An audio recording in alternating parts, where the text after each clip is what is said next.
This is Sky Sports Live. A great lineup of live action tonight on Sky Sports. Golf with the Zurich Classic is at 9 on Sky Sports Extra. Friday fight night as Michael Hunter takes on German Guatos at 10 here on Sky Sports 1. And right now there's rugby from both codes. Union action with Saracens Leicester is on Sky Sports 2. While here on Sky Sports 1, it's live Super League as Bradford Bulls take on the Catalan Dragons.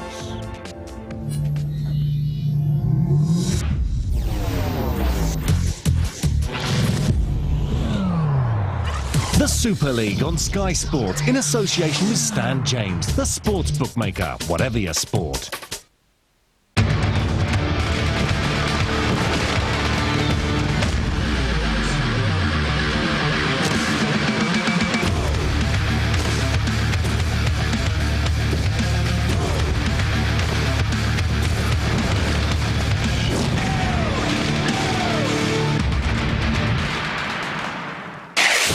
Another bumper bank holiday weekend. Tomorrow, Henry Paul's debut back in Super League for Harlequins against brother Robbie and Huddersfield. 5:45, Sky Sports 1. Monday at 3, it's Warrington Leeds, also on Sky Sports 1. 2 from down under as usual. The live match sees Brisbane taking on Canberra. That's at 10:30 in the morning, Sky Sports Extra. And NRL Sunday features Manly against Parramatta, plus all the other tries scored. Sky Sports Extra again at 9. Right now, Steve McNamara takes charge of the champions for the first time at Odsal after taking over a week ago from Brian Noble. The new regime began with a defeat at Warrington. They'll hope to get it right here against the Catalan Dragons. He's the youngest coach in Super League with the biggest act to follow. 5 grand finals in a row for the Bulls under Brian Noble, and not the best start for Steve McNamara at Warrington. Former Bradford star Mick Potter has only been in charge of the Dragons this past month, and he's not having much luck either. 3 defeats in a row now after Hull won in Perpignan last week. A blow for the Bulls. Half-back and goal kicker Paul Deacon misses the match with an ankle injury, and he will be missed because youngster Michael Dobson's in great form as he fills in for the injured Stacey Jones, man of the match against Hull. It'll be tough up front. Bradford's Stuart Fielden faces a formidable challenge here. Jamil Fakir is the Dragons' big hitter. 2 men and 2 teams who won't take a backward step.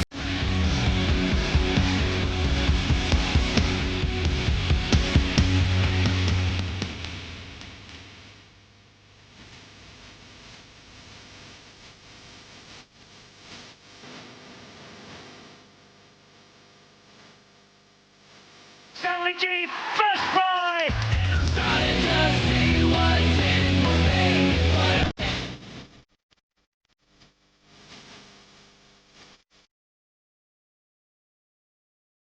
Oh, great hands! Wonderful try!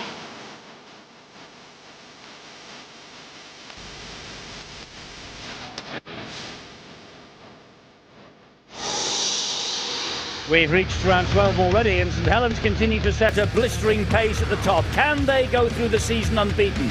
The bookies now are only offering odds of 12-1 against them, winning all 28 games this season. Leeds are next 4 points adrift. Then it's Bradford, 3 points behind them, so a win here vital for the Bulls. Salford come next, 2 points clear of Warrington and Hull. And down at the bottom, the Catalan Dragons have no fears about relegation. They're exempt for the first 3 years, but they look to finish as high as they can in this their debut year, and a second away win of the season tonight would send out a really positive message.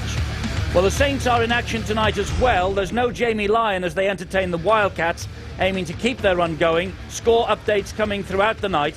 Tomorrow it's Harlequins against Huddersfield at 6 o'clock at the Twickenham Stoop. Sunday, Hull Wigan is at 3:15 with Castleford Salford at 3:30. And Warrington and Leeds wait until Bank Holiday Monday afternoon at 3:05 to complete the round live here on Sky Sports. So welcome to Odsal, and after their defeat at Warrington last Sunday afternoon, Bradford Bulls under their new coach Steve McNamara will be looking to get his tenure up and running here at Odsal tonight against the Catalan Dragons, a team from the south of France that is rapidly coming to terms with the pace and intensity of the Super League. Well, Steve-O, Phil and I are delighted to welcome Paul Cullen, the coach of the Warrington Wolves, here as our special guest tonight. And of course, Paul is perfect to talk about Bradford at the moment, because over the past fortnight, Paul, you have beaten Bradford twice. First of all under Brian Noble, last weekend under Steve McNamara. Were there any subtle changes, I wonder, you noticed under the new man last Sunday? To be honest, we didn't spend that much time trying to look at and work out what was happening at Bradford. All the story all week was Bradford, Brian Noble, Steve McNamara, what's happening with Odsal, and we were quite happy to let that all go on about us and quite quietly went about our business, and that was to attack this Bradford side. If you sit back and watch and invite them to play, they will do, and they'll give you a good hiding. And we've learned that lesson the hard way throughout the course of Super League, and we simply decided we're going to do something about it. And you did, and you have done over the past fortnight, as I say. But Steve McNamara, he's got a massive act to follow in Brian Noble, hasn't he? He has, but the positive is he's got some very, very good foundations in which to come straight in and work, and you're far better off picking up a side that's got good confidence, world-class players, than picking up a side that's in the bottom 2 or 3 of the Super League table for your first big job. So yes, there is pressure, but there's pressure everywhere, and this is a better time for pressure to have. Phil Clark, Bradford Bulls here, they beat the Catalan Dragons by 50 points to 18 in the south of France earlier in the season, and the odds, well, the Bradford public who are here anyway, they will think that we're in for a repeat tonight. Do you? No, I don't, Eddie. I think as weeks go by, the Catalan Dragons improve at a faster rate than everybody else in Super League. Obviously, it's their first season in, and there are reasons for that. In fact, they've only won 3 games, but they've been competitive in the vast majority of the matches they've played in. They really are a physically very tough side. And when you go back to that game that they played in the south of France, they'd recently lost Stacey Jones, their key playmaker and organiser, and played the game without a recognised scrum half. In the last few weeks, Michael Dobson, who's come over from Australia to fill that gap that Jones has left, really has developed, and he's starting to play that leadership role for the Dragons. They're now a better side with him organising them around the field, and I think they could go very closely. 2 players that I've picked out though to watch tonight are 2 powerful back row players. Paul Johnson for the Bradford Bulls, very important to them. Missed the first half of last season, Eddie, but in fact if you speak to the people in the Bradford coaching camp, think that when he returned midway through the season, he was vitally important in their march through to the grand final at Old Trafford, and obviously their victory in that. A very powerful runner of the ball, likes to hit in behind the play of the ball if he can, and even in defence as well, a strong tackler and great leg drive. Very, very powerful player. He's playing against a player really in the second row for the Dragons, Jamal Fakir, 4 years younger than him, but very similar in many ways, Eddie. Again, loves to hit the line with power. You can just look at his upper body physique. Very powerful player. Reminds me a bit of a young Barry McDermott as well. When he comes on the ball, boy, you know about it. Has got a few mistakes in his game, and teams have targeted him for that. In fact, in terms of defence, he's missed the most tackles in Super League, but boy, if he catches you, you really do know about it. He sat James Peacock on his backside earlier in the year, and not many people are able to do that. Really powerful player. Look to both of those 2 to try and burst through the line. Well, for the Bradford Bulls, Steve-O, under Steve McNamara, it's played 1, lost 1. So I suppose people will say, well, maybe nervous times for the new coach, because everyone's expecting big things of him, and everyone here tonight, despite what Phil might say, everyone in the Bradford colours anyway, are expecting the Bulls to come out and perform with a big win. Yeah, I think they'd have to say that. We heard through the media all last week that Brian Noble is gone, so let's get behind the new coach, and I think they will do. But the biggest problem for McNamara is making that imprint. When is he going to change a few things himself? It's very, very difficult. We know they've got quality players. What they have to do is ensure that he changes a few things, because he's got to give an input. He's got to make sure that he can show to his players that he's confident, that he knows what he's doing. His biggest problem, of course, is that Brian Smith, then on to Matthew Elliott, and then from Matthew Elliott on to Brian Noble. So the people here, the fans and the directors, they say, hey, we've done exceptionally well, we just keep going down the line. As it gets longer and longer, they'll be expecting more from this fella, and I think that it's been pressed into something maybe a little bit too early, but this is a man that can perhaps take a little bit of pressure from him. We know he's got the experience. It took a while for him when he came back from the Welsh Rugby Union, but I think he's been playing exceptionally well, and the responsibility of making the skipper is also helping. He's going to be against Sean Rudder Now, we saw Sean Rudd a couple of years ago playing for Castleford, and quite frankly, he was riddled with injuries. He never really settled into the Yorkshire-based club, and he never really settled into their style. But I think that his combination with Michael Dobson has been exceptionally good, and in fact, I thought perhaps one of the slowest three-quarters, the standoff that we have in Super League, but he proved me wrong last week by a length of the field try. Now, the one thing the Catalans are very, very good at, they've got Murphy and Vergés on the wing, is that if you do break down when you're in their quarter, they are very, very keen to let the ball go. They're very adventurous, are the Catalans, and I think, you know, it gets back to their old story. Remember, we say we shouldn't have relegation. Well, you see, Catalan can't be relegated, so they can be, well, a little bit industrious. They can do some things off the cuff, and they're doing that. And I think it might be a bit of a mistake for this Bradford side to think that Catalan, yeah, we beat them easy down in France. I think it'd be a lot harder there tonight. Well, we've talked a lot about the two coaches, Mick Potter and Steve McNamara. Let's just meet them in a little more depth right now, because they are brothers in arms in bygone days.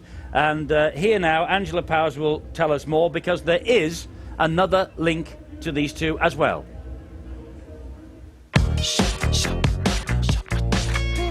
If you take the direct route, it's 1,000 miles from Steve McNamara to Mick Potter, from Bradford to Perpignan. But these two Super League coaches are a lot closer than you'd think.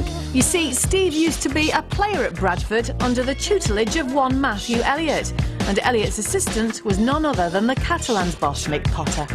Well, that was my first coaching experience with Matthew Elliott and Brian Noble, and I'm looking forward to going back to Odsal. It's a great venue for rugby league, and it's got a lot of history there, and there's a lot of people that I know, and I'll be hopefully catching up with some, but also there's a job for the Catalans to do, and that's to try and compete against Bradford, and we'll see how we go. There must be something in the water here at Odsal, because they do seem to be spawning some top-class coaches. Just look at the links. First of all, of course, now at Wigan, there's Brian Noble. Then down the road from him at Salford, there's Carl Harrison. And then you have to look a little bit further afield to see there's Matthew Elliott at the Canberra Raiders. All great coaches, but they have another thing in common. Or should I say another person? Well, if you trace all these coaches back, the common link is Brian Smith, who of course came to England almost 20 years ago now when he first coached Hull, and then later came back and coached Bradford. But he's set up a dynasty wherever he's been, to the coaches who've learnt from him, and then the coaches who've learnt from them, so you can trace an awful lot of people back to Brian Smith. Yes, it's not just the Bradford links which are strong. He had big connections in East Yorkshire too. Brian Smith joined Hull as head coach in the late 80s, during which time he was a major influence on John Sharp, now head coach at Huddersfield, and Carl Harrison, now at Salford. And by this weekend, Hull will have another Smith link. Peter Sharp joins as head coach, straight from Parramatta, where he was assistant to Brian. And of course there's the obvious blood link at Leeds. His brother Tony is the head coach here, while over at St Helens, another former protégé, Daniel Anderson, is top of the Super League with Saints. So just how much Smith influence will Steve McNamara take into his role at Bradford? Each coach tinkers a little bit with what they do, and you know, Matthew Elliott was slightly different to Brian Smith, and Brian Noble was slightly different to Matthew Elliott, and Steve McNamara will be slightly different to all three of them. You know, but I think, you know, when things, you know, when times are going bad, when things aren't quite going so well, and you know, he's left this foundation in place, and most of the staff dropped back to that. Last weekend, Steve had his first taste of things not going quite to plan when his Bradford side lost to Warrington in his first game as head coach. Even then, he displayed one Brian Smith trait: calm, cool, and no outward displays of emotion. But Smith has never won a major trophy. So what is it about him that sets him on such a pedestal? He is originally a teacher. All of these coaches are originally teachers from that sort of educational background, and they see themselves as, first and foremost, educators. And whilst it would be great to win things, and of course that's the other thing that Brian Smith's famous for, he's never won a grand final. More important even than that is what you leave in place afterwards, and that's the legacy of Brian Smith wherever he's been and wherever he's influenced other people. His influence has even stretched as far as southern France in the form of Mick Potter. He played under Smith at St George, but is out to make a mark that's unique to him in Super League. I was with St George when Brian was a coach a long time ago now, and I've been under a few coaches, and sure, he's influenced my playing career, but not so much in the coaching, because I haven't been with him in a coaching capacity. But certainly, I think he's left his legacy on the game through a lot of different people, and myself also. He's not the only one out to stamp his own style on Super League. McNamara is determined to start his own era at Bradford with a strong home win and a positive outlook. The influence, what I would have as an head coach on Sunday's game was minimal, because of the short time period and all that sort of stuff. But it does, it was good. In some ways, it was really good. It's like putting as a young kid putting a bet on a horse, and if you win first time, you think it's easy, and you tend to get carried away. Well, it's not easy. It's not easy, and it was. It was good for me. It was a really, of course I would have liked us to perform. Of course I would have liked us to get the 2 points. But probably in the long-term things, for me, it's got me on my toes. The Dragons too are looking to bounce back from their home defeat to Hull last weekend. Relegation may not be an issue, but pride is, and the need to find a winning formula is paramount. We're just trying to win a game, and they're hard to come by, and we got away with the game against Castleford, and the guys had some good play against Warrington, and I don't know the one about Wigan, but we're just trying to win another game, and then we'll go from there, and we'll see how it all washes up at the end.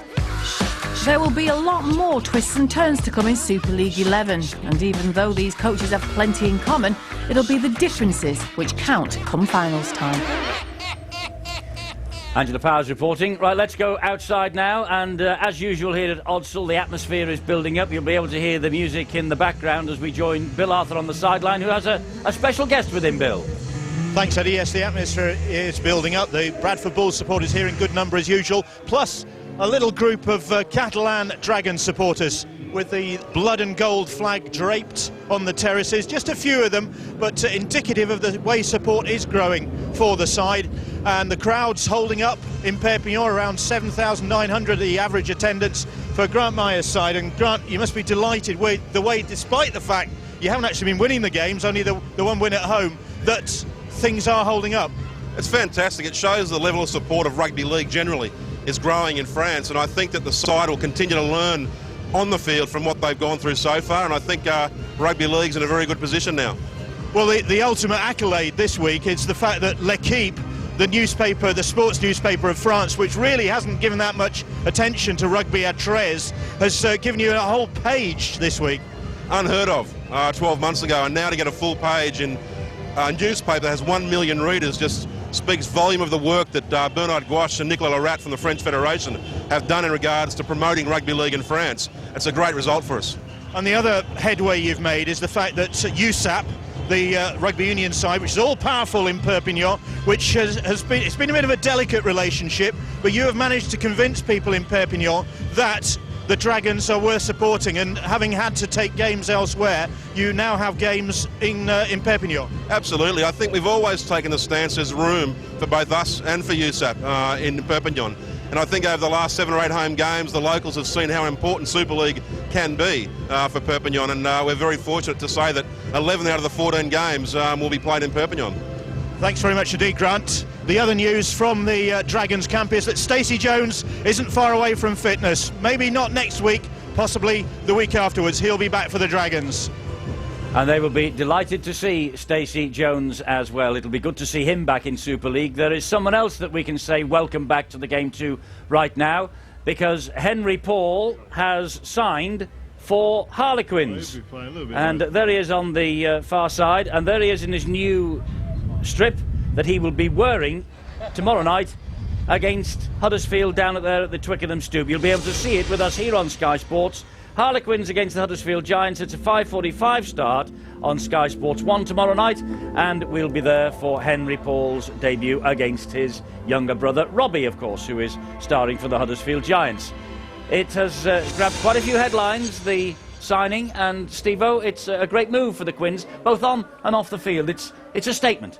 Yeah, without a doubt, I think that it sends out the message to the people in the south and the fans that do turn up that they do mean business. They're not just going to make up the numbers. They've got a new chairman in Ian Lenigan. They really are working very hard, and his co-director Ian Hughes I think they are going in the right direction, and if you can get star players like Henry Paul to come to the club, then other players will come as well. It's going to be a long term. It's not about 2, 3, 4 years. They know it could take up to 6 or 7 years before they're really up at the Super League level, right at the top, pushing for that wonderful, wonderful title. They know it's going to be a slow process, but I think they'll get it. And as I say, when you do things like this, you bring him back. Okay, he may be a little bit over the age of 30. I think he's about 31, 32 now. Yeah. But he will give 2.5 very, very good years. And not only that, I do believe that Tony Ray will make him play at loose forward. They certainly need someone to push them around the park, and it'll be interesting to see whether he starts in that position when he comes off the bench tomorrow. Okay, well, here are the mascots.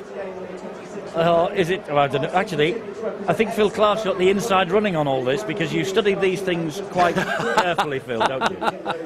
No, that's the bullfrog, is that right? Yeah, that looks like a foxy bull to that's me. That's a foxy bull, right, okay. Yeah. And somewhere the dragon's in the background. That's not the dragon, that looks like a Paddington bear, doesn't it? It does like that. He's come over, whether we've got his marmalade sandwiches or not for half-time. You never know. Listen, we're talking about Harlequins, and it's a slow build-up for them. Paul, it's a slow build-up for Catalan Dragons as well, but the great thing that they have is that for the first 3 years they will not be relegated from Super League. Now that puts the pressure on all the other 11 coaches like yourself in Super League, but how would you like that little safety net, if you like, that no matter what happens this year, Warrington will not go down? Is that the way we should go forward? Well, that's the way that we're thinking anyway, but... No, but you know what I mean? I do. Yeah, we want to see the game expand and grow, and, you know, it's... The franchise system is not far away, is it, where all the anomalies in rugby league are ironed out, and the sooner that comes, the better at some point. But, you know, it gives the French a chance now to play some football. They don't have to be overly tight. They just got to open up and express themselves. And when you come to a place like Bradford, you can't come back and sit back and try and defend, because it doesn't work. You've got to play football, you've got to open up, and you've got to push up hard in defence. And with that attitude, they've got a chance. And of course, they can produce the goods, as you probably know to your cost, because they really came back from the dead against Warrington a few weeks ago, didn't they? They did. You know, we've got the game almost won, 70 minutes in, and then conspired to give away ball and field position, and they accepted it exceptionally well and punished us. So if, you know, Bradford are still a little bit sore from last week, you know, there's a chance that they might get found out, but I really do expect a big backlash from the Bulls tonight. Well, you would think so. New coach, home debut for the new coach, Phil. The players will be getting round Steve McNamara and saying, look, you know, we let you down maybe at Warrington last week, we're not going to let you down tonight. I think it's perhaps understandable that they were a little bit emotionally flat. They've been through so much in the whole week with Brian Noble at the club and then leaving, and I think going to Bradford there was perhaps excuses for them in being a little flat. They came up with a lot of handling errors in the match, and that didn't help their cause. But I really think Catalan have got a chance here tonight. I don't know whether they'll win, but I think they're going to go close. They're very good at playing good field position, which is what coaches talk about. Playing in your opposition half. They do it better than any other side in the league. At the moment, they're just not quite good enough at scoring when they get to that end of the field. If you can keep Bradford away from your try line, you've got a great chance of winning a match, because they're not one of the fastest sides. They don't score many tries from inside their own half, long-range tries. If the Catalan side play that way tonight, I think they've got a tremendous chance. And we're talking about the coaches. We've talked about Steve McNamara. Steve-o, let's talk about this fellow Mick Potter. He's only been there about a month. Steve McNamara can't really have done much to change Bradford, but this fella can have changed Catalan Dragons. Yeah, of course he should, and he's got a lot of experience, he understands, and we've mentioned it several times tonight that they're not under pressure by the threat of relegation, and the franchise, it's only 3 years away. Let's hope that that will work out, and I'm sure it will, because once you remove that threat, then all clubs can start looking towards their junior development. I would like to see the Rugby Football League make sure that there's some other rule that states when you do bring a junior through from, say, the age of 15, 16 up to 18 years of age, then it can't go anywhere else. It worked in Australia many, many years ago, and I think that if you're going to develop good young players, pull them through into Super League, then I think you should keep them, and you should not allow other clubs to come and poach them. We've got to make sure that each club can build, and that's the way it should be. And he will build tonight, he will look towards it, and he will also look, Mick Potter, because he'll understand that, you know, Bradford without Paul Deacon, it won't have a very good kicking game. The responsibility will go on to Justin Harris, and sometimes he's really on form, and other times he can be very, very poor indeed. And Stanley Jean at half-back. Now, Stanley Jean normally comes off the bench. He'll give you a good 15-20 minutes. I think that he'll have to play most of the 80 minutes tonight at half-back, and it's not going to be easy for him. It's round 12. Remember round 1 when we were in the south of France and the Catalan Dragons had that wonderful first night win over Wigan. A little bit of luck on their side, Paul, that night. We will all have to agree about that, I think. But it just shows you what can be done if you give a club like Catalan Dragons the opportunity to come into a game like this. The crowds are holding up and they're performing reasonably well. They are, you know, and this is not a young, inexperienced French side. They may not be household names of British Super League, but you've got some hardened bodies who've been round the block of it, you know. And if you look at, you know, Jérôme Guisset, he hits as hard as anyone in Super League. He's had 3 or 4 clubs under his belt. He knows the game inside out, and you know, you can't afford to give players like that a sniff of a win. He's playing loose forward tonight. Does that surprise you? Well, no, not really. I mean, he won't be running around like Harry Pinner, or I won't expect him to be. But I expect him to. Harry's about 76. well, Harry in his day, but he's a great loose forward. I expect him to be playing like almost a third prop forward, taking it up very well, and trying to put Bradford on the back foot, certainly around the ruck, and he can do that very well. Look out for Jérôme Guisset then, the new Harry Pinner. He's operating at loose forward tonight for the Catalan Dragons. Look out for the Bradford Bulls. I wonder whether we'll see any change in them now that Brian has gone. The life of Brian's over and we're starting the era of Steve McNamara. Stay tuned with us. It's Bradford Catalan next.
And now, new from Miracle Grow, compact compost. It expands when you add water and it grows plants twice as big. Right, so let's see if we can get you quoted happy on your home insurance too, eh? See, pays to switch. Not bad, eh? Not bad. It's flipping magic! Hey, come here, you beauty. Give us a kiss. It's so easy switching your home insurance. Visit Norwich Union Direct at quotemehappy.com and let us quote you happy. A pulse. The whole world has a pulse. Now, so does a toothbrush. New Oral-B Pulsar. The Oral-B experts have created a whole new kind of manual brush. Micro-pulse bristles pivot and pulse deep between teeth, helping you achieve a truly superior clean. Feel that? That's Oral-B Pulsar. Changing the way you brush forever.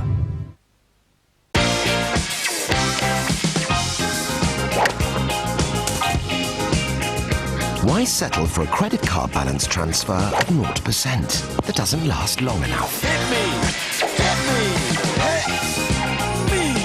Capital One's Platinum Card offers one of the longest 0% balance transfers in the market. 0% on balance transfers until August 2007. Capital One. What's in your wallet? It's 20% off time at B&Q. With 20% off our Madrid and Azure bathroom suites. Take one away today. Ends May the 4th. No, darling. The taxi's here. I'm out the door right now.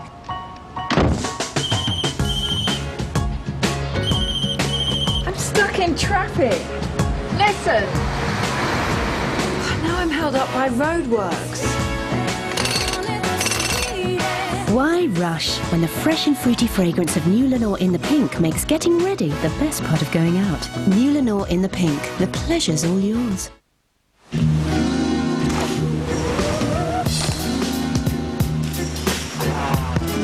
What is going on? Unbelievable! a start.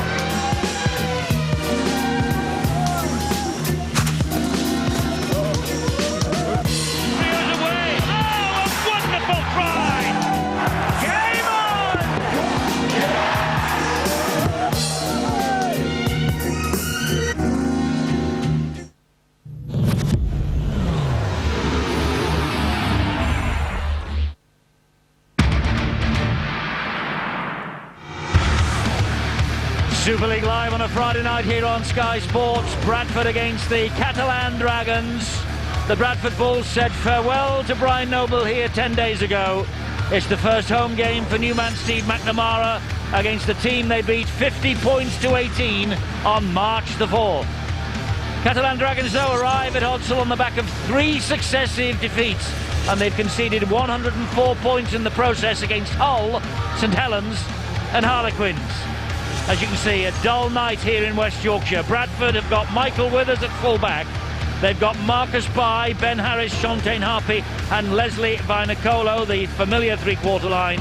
Easton Harris captains the team at stand-off half, and Stanley Jean fills in for the injured Paul Deacon at scrum half. Up front, it's Stuart Fielden, Terry Newton, Andy Lynch, Brad Myers and Paul Johnson in the second row, with Jamie Langley at loose forward. And on the bench, it's Joe Vanganar, Ian Henderson, Big Carl Price and Brett Ferris. And the coach, as I say these days, is Steve McNamara. Now the Catalan Dragons, Laurent Freyssinou at fullback, Justin Murphy, John Wilson, Mark Hughes and Bruno Verge, Sean Rudder and Michael Dobson, the outstanding 19-year-old. Chris Beattie, David Bertazen, Adel Falous, Ian Hindmarsh, Jamal Fakir and Jerome Guisset at loose forward. He captains the team. And the bench occupied by Pascal Jampi, Gregory Muniz, Alex Chan and Julian Rinaldi. And the coach is Mick Potter. So there is Jerome Guisset, the man with all the Super League experience. 137 appearances with Warrington over 4 or 5 years. 25 with Wigan last year, of course. And Guisset leading out his players here too. Warm applause, as you saw then, from the Bradford supporters. But Steve McNamara at 34, the youngest Super League coach, is only Bradford's 4th coach of the Super League era. A former Great Britain international, he played for Hull, Wakefield and Bradford, and now he follows in the footsteps of his mentor. And out the balls come. And when we were here a week or two ago, slightly critical of the Bradford crowd. It was like the match was being played in a cathedral. They were quite quiet. It was probably all the emotion of the proceedings, because the rumours were rife that Brian Noble was on his way to the Wigan Warriors. Now the new era begins here at Hodsall in earnest, and the man in the middle tonight is Carl Kirkpatrick. Pitch looking in remarkable order, Steve-O, considering what it was like here just a few weeks ago. It was an absolute pudding of a place. Certainly was, but of course the sunshine has been in Yorkshire of late, and it's done the right job, hasn't it? Just the right conditions for good, open, fast rugby league football, and good defence to start with. From Johnson on Falous. It's Catalan Dragons with first use of the football in the opening set of 6. That was Jamil Fakir. Bertazen with the head guard at dummy half. Good defence so far, though, from Bradford inside the Catalan Dragons territory. Oh, and there's a mistake. Ball knocked forward by Chris Beattie. Yeah, the prop forward just took his eyes off the football there. Not the best position. The one thing that Catalan would have wanted was to get as near to the halfway line, make sure that a good kick and chase was on. So it's Bradford, and this is a golden opportunity for them to post points early. This is Michael Withers. He's only missed 1 match this year against Hull last month. And Stuart Fielden, the go-forward man. He's lost that ball, though, in the tackle. He was trying to be quite rough and try and knock the French defender off, and he just lost possession of the football. Amazingly there, Stuart Fielden decided to use all his body strength with the ball-carrying arm. Not surprisingly, it came free. Well, mistakes aplenty. Bertazen at dummy half. A little scampering run, halted by Langley. but illegally, and the referee wants a word with Terry Newton. Yeah, a bit of a facial. Well, Terry Newton was sent to the sin bin at Warrington last week, and it really was a case of mistaken identity on that occasion. It was Brett Ferris. Well, you could see there he was trying to just give that little facial and maybe just grabbed hold of the head guard. Both. Not against the rules. This is Michael Dobson, and Beattie again will drive the ball forward for the Catalan Dragons. Midway inside the Bradford half of the field now. Berthazen again, scampering run. Oh, and another possession coughed up, and this is Stanley Jean for the Bradford Bulls. Well, they can't afford to be doing that, the French side. They've got to make sure that they get into a very good position. And Berthazen made a real meal of that. This is Paul Johnson for Bradford, and Catalan Dragons trying to slow the pace of the game down, and they concede their first penalty now. That has been a problem for them this season. They've given too many penalties away, and over the course of 11 matches, really, it hasn't helped. This sort of an invitation here now for Bradford is almost, well, it's Russian roulette of rugby league here. If you allow them within 10 metres of your try line, you've got to hope for something special that they don't score. So they're looking for a big set of 6 here in defence, the Frenchman. And there is Terry Newton, 10 metres away, centre field, gives it to Fielden, and Fielden will drive the ball in. Halted though by Guisset's tackle. Big problem for the Catalans is that when they got into the tackle, there's at least 3 going through, and that will allow something wide. There's got to be a gap out wide if you get 3 or 4 coming in. Look, now this 4, quick play the ball, they're going to be short out wide. Withers takes the tumble, plays the ball to Terry Newton, back it comes to Stanley Jean, and his pass wide finds Chantain Harpy. If he gives it to Vinocola, which he does, there are problems here for the French, but they deal with him quite efficiently, as it turns out. Rudder all over the top of him. That was Terry Newton again. Here is Stanley Jean, changes the direction, goes on his own. Stanley Jean! He's lost it. Loses the ball. And the referee will put the scrum down. Well, it's a good tackle there by Rudder. It had to be as well. Stanley Jean, so much power, upper body. Look at that. Get out of the way. And a good defence in the end. Might have been a Catalan Dragons hand in there as well, but the scrum goes down with head and feet to the Frenchman.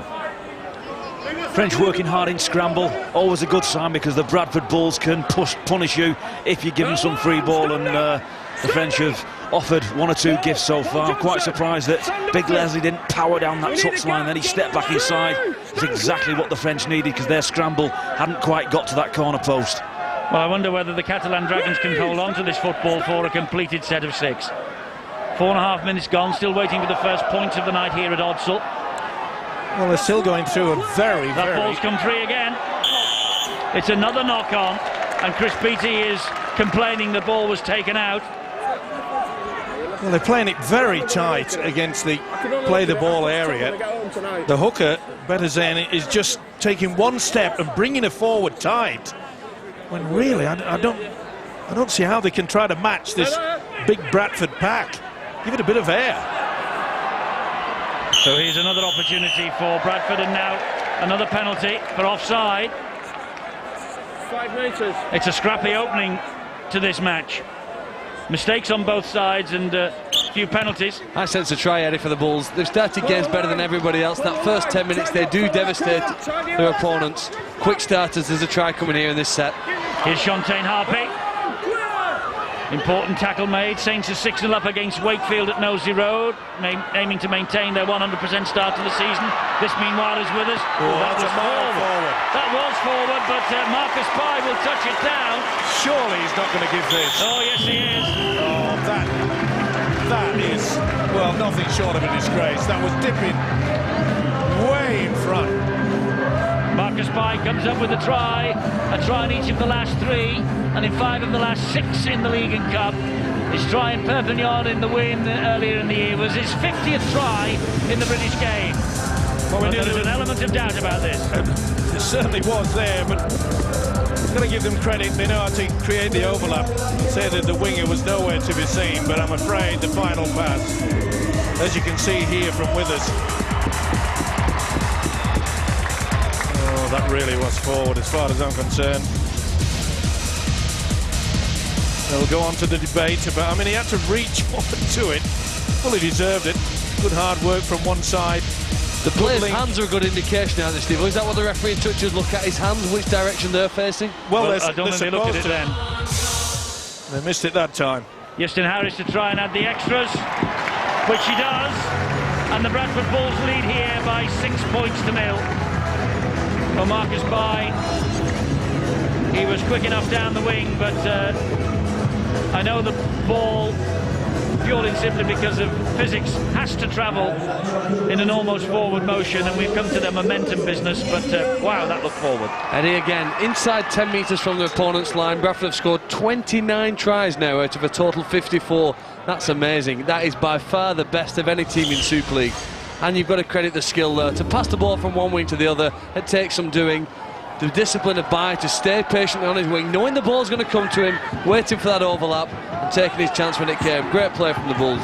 Well, Phil Clark picked it. He said when Catalan Dragons conceded the possession again very early in the tackle count, he sensed that the try was on the way for Bradford, and so it proved. And when they get hold of the ball, Steve-O, the Catalan Dragons, they simply have to hang on to it, don't they? Well, apart from that, the field position is so important in this game, and there's another knock on, this time by Bradford. They just have not been able to control the game, and if you can't control it, you've got no chance of scoring, so therefore you're not going to win the match. Johnson just lost control of that. Did go forward, even though it bounced off the Catalan player backwards. Right, well, let's see if Catalan Dragons can hang on to this football for the full set of 6. There's Sean Rudder at dummy half. The runner is Jerome Guisset. Good run from the French international also. Berthazen, 10 metres out, gives it infield to Adel Falous. Well, that's 3 from Berthazen with a delayed pass with one step. Will they link it this time?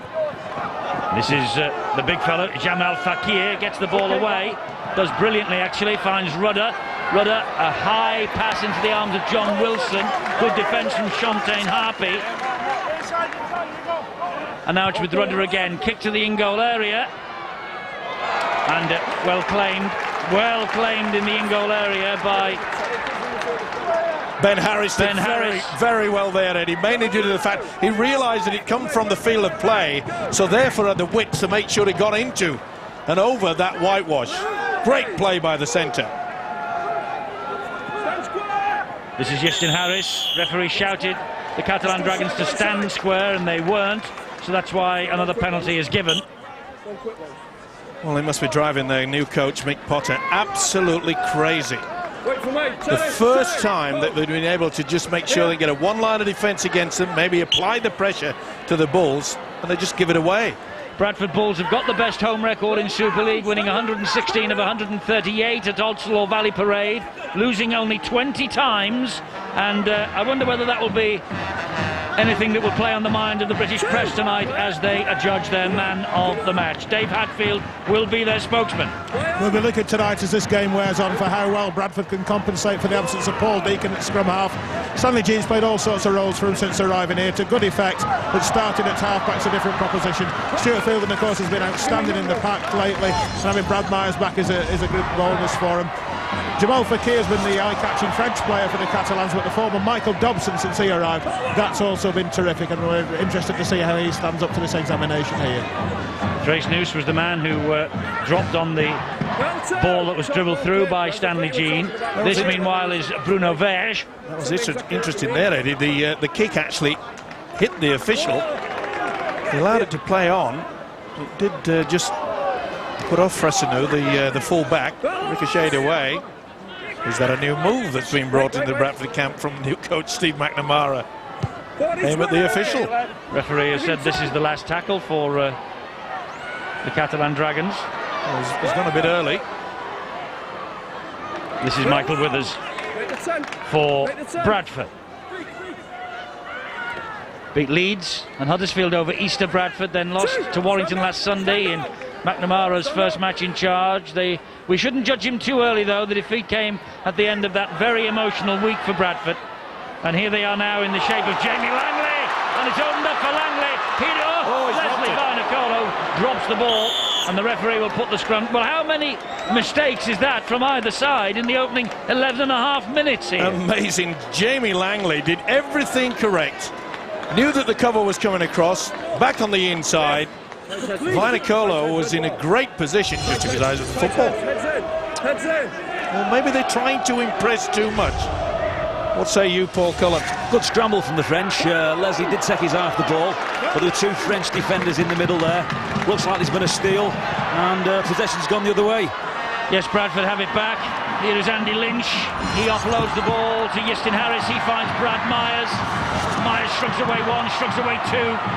Can't get away though from Ian Hindmarsh, but that is a grapple tackle, says the referee Carl Kirkpatrick, and it's another Bradford penalty. Down the head, that's a grapple. Well, they're pretty hot on this, aren't they? No more facials these days.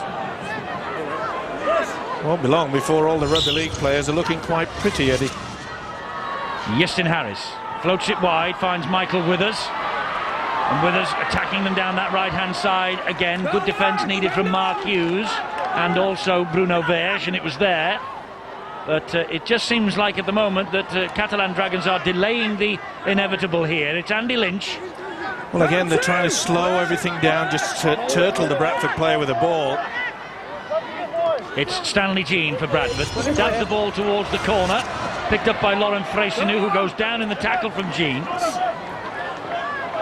Well, we thought before the game perhaps it might be a bit of a problem in this Bradford side with the absence of Paul Deacon, the kicking opponent. That's the second one Stanley Jean just dinked. Oh, they've got away with it. What a penalty there. It was looked as though Jérôme Guisset actually took his eye off the ball. Jerry, number 6. Needs to put his foot on the ball when he plays. You see it. Number 6. Not the best pass, but they've got away with it. Well, can they stay in the Bradford half? That's a big question now. Can they hang on to the ball? Yeah. Well, they look very nervous to me, the French, working off the hooker. Some of these passes, are not hitting the hands in front of the man. They're going behind slightly. They're in his pocket. They're over his shoulder, and he's not getting upstream at all. He's planting his feet and passing off the floor. And the French, sometimes you might just need to take one step up the field. That was a great ball from Felous. And Dobson will get up and play the ball to Berthazen. They have men on the overlap wide. Jamil Fakir is one of them. That's flicked, and it was flicked over by a Bradford hand, I think. Yep. This will be head and feed to Catalan Dragons. Without a doubt. Well, at least they're showing something. I've seen a few teams come here and not start that well, though, so I wouldn't write the Dragons off. And, it is formidable to come and play the Bradford Bulls at their own ground. You've seen the success rate of games they've won here over the last decade or so. The good Dragons, they're going to get into this. Freycinou again for them, chiming into the line from full-back. Sean Rudder waits 10 metres away from the Bradford line. And here again is the skipper for the night, Jérôme Guisset. Berthazen once more. Almost caught them by surprise. That's good defence. Again, they lose the ball. John Wilson lost the ball forward. They can't hang on to it. They just cannot hang on to it at the moment. No, just a little bit panicky as well. Good defence, take nothing away from Michael Withers and Vainikolo, but it's worrying times for Mick Potter. They've just got to slow things down, and they've got to be a little bit more adventurous. This one pass from the hooker to a forward coming onto the ball is not going to confuse the Bradford defence at all. Wait. Yet to come alive, really, the game, hasn't it? A lot of whistle from the referee, a lot of mistakes from both sides. 15.5 minutes gone. We've seen 6 penalties already. 4 of them have gone in Bradford's favour. And here goes Terry Newton, scooting out from dummy half, looking at the referee, asking for the penalty for not standing square, but Mr. Kirkpatrick says no this time, and Euston Harris waits dummy half now. Put your foot on the ball. Stuart Fielden. The referee is telling the players as they play the ball to put their foot on it, and Mr. Kirkpatrick isn't shy at blowing the whistle if he thinks that the play the ball has not been performed correctly. Well, that last one, they didn't touch it at all, so what he's telling them, they're not taking any notice whatsoever. This is a good play, quick play the ball. You can see Bradford a little bit slow getting back.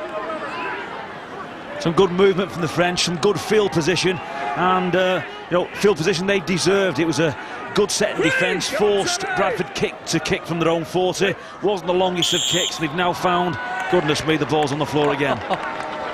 Well, I think it's time for Mick Potter to take this fella off and throw in Julian Rinaldi. He's on the subs bench. Not only me, bad on here. Was it taken away? He's claiming that. This side, fellas. This side. Carl Kirkpatrick is never short of a riposte to the players. Someone must have complained about the decision, and he's just said, I'm not the only one who's bad on here tonight. Head in, head in. Well, I think he's spot on, isn't he? Well, he's done all right. He's playing to the rules. This is Shantaine Harpy. Apart from the first try. Oh, it's a touch judge that let him down on that one. Here's Langley for Bradford. Stand up, stand up. Well, we need a break, don't we? Just to give this big crowd something to cheer about. Catalan Dragons saved their best away win for our viewers on March the 18th. I hate to remind Paul Cullen, our guest tonight, of the night, but they came from behind to beat Warrington 28-26. It was an historic occasion, their first and so far only away win of this Super League year. Good offload by Paul Johnson to Brad Myers, and he in turn offloads very well down the right-hand side to Ben Harris. Good defence. That's the last tackle. Good defence there by the Catalans. They didn't get drawn in. The winger stayed out. Here's the crossfield kick from Justin Harris, looking for big Leslie Vinacolo, and he's found him, and it's come back brilliantly, and a try for Shantaine Harpy. That was sensational from Leslie Vinacolo. He claimed the ball in midair as it was falling. He flicked it back to his New Zealand Test colleague Shantaine Harpy, and that's his 10th try in Super League for the 8 times New Zealand international. 2 tries against Catalan last month, and another one here tonight. But this brilliant work from Vinacolo. Certainly was plenty of hide from Justin Harris. They got back in numbers, but you can see there one was protecting when he really should have been watching and trying to take the ball. One thing doing, putting your back to him. Watch the Catalan player just try to shield it there rather than getting involved. It's a gift. You need a little bit of luck. They've got it. Great high kick from Justin Harris. Well, another measure of a team's skill is its ability to score on the last tackle, and the Bulls again are the best at that in Super League. It's no freak that they've scored more tries than everybody else. They've got skillful kickers, great catchers, and here's Harris now to try and convert it. Oh, just hits the post. It twisted twice in the air, that ball, and in the end it slapped into the upright. 10-0 to Bradford, though. It's one thing defending, but you can see there you've got to turn and see where the ball is. You just stood around, and when it popped out, there was no use. No good play there by John Wilson. Great take. Well, should I say, he got himself in the way in the right position, didn't he? Well, only Leeds and St Helens have scored more than Bradford's 53 tries coming into the round. That now is, of course, up to 55 for the Bradford Bulls, courtesy of these 2 touchdowns here tonight. That's decent defence again. But, oh, Marcus Bye's lost that. Oh, well, it was Need out of Marcus Bye. There's no way a player can intentionally want to knee the ball out. Well, I wouldn't have thought so. He's thrown it back. Mark Hughes was nowhere near it. No, he's thrown it back. What's this? Good defence as they come away. Mark Hughes is coming away and he just lost it. Well, there's a man with a flag about a metre away from him. Terry Newton pulled down by Berthazan. This is Stuart Fielden, and he will back himself, Fielden. Well, it's important now the Catalans do not allow Bradford to score because the confidence is high. They're not to the French side, are coming up with many errors. They're also missing tackles. And once they keep bringing 3 and 4 to get a man down, Bradford know how the link will certainly create a problem out wide. Ball back on the inside from Harris to Paul Johnson. Johnson gets it away to Terry Newton. Here is Andy Lynch. Now it's Stanley Jean again. Bounces off Sean Rudder. Almost gets away from Jerome Guisset. That's the last tackle, though. They're 12 metres away, Bradford. It's Newton again. And here is Harris. An angle little kick. And Well taken by Freycinou, but very well tackled over the line. Offside. Oh, the referee says offside. I think he's got it right as well. I think they have got it spot on. It's Andy Lynch, is it? Yeah, Andy Lynch just in front of the kicky. There you see him. Just down on your left-hand corner. And he's within the 10 metres that you have to give the man catching the ball. Not a bad move, though. Obviously shows that Steve McNamara coming in and just doing and changing a few little things. Well, here are the changes maybe, Steve, you were after there. Ronaldo to Chan, but forward pass just come on the field. Dear me. First touch for both of them, and the worst possible start. Cannot believe that. Well, that's the problem that you run when you continue to do this very short, flat pass. Heads in, fellas, heads in. Heads in. Have Catalan Dragons completed a set of 6 yet? Once. As far as I'm concerned. Oh. That's another knock-on. No. Wow. It could be one of those nights, I'm afraid to say, fellas.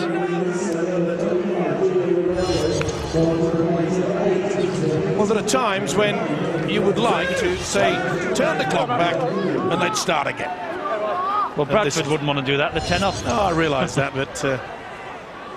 They're trying to play with a lot of width because they know if the Dragons do have a weakness in defence, it tends to be out wide. We watched that when we saw them play against both Wigan and Warrington. They have been broken out wide, 2 or 3 defenders in from the touchline, and that's where Bradford are trying to get them. This is Stanley Jean. He's always a difficult character to put down.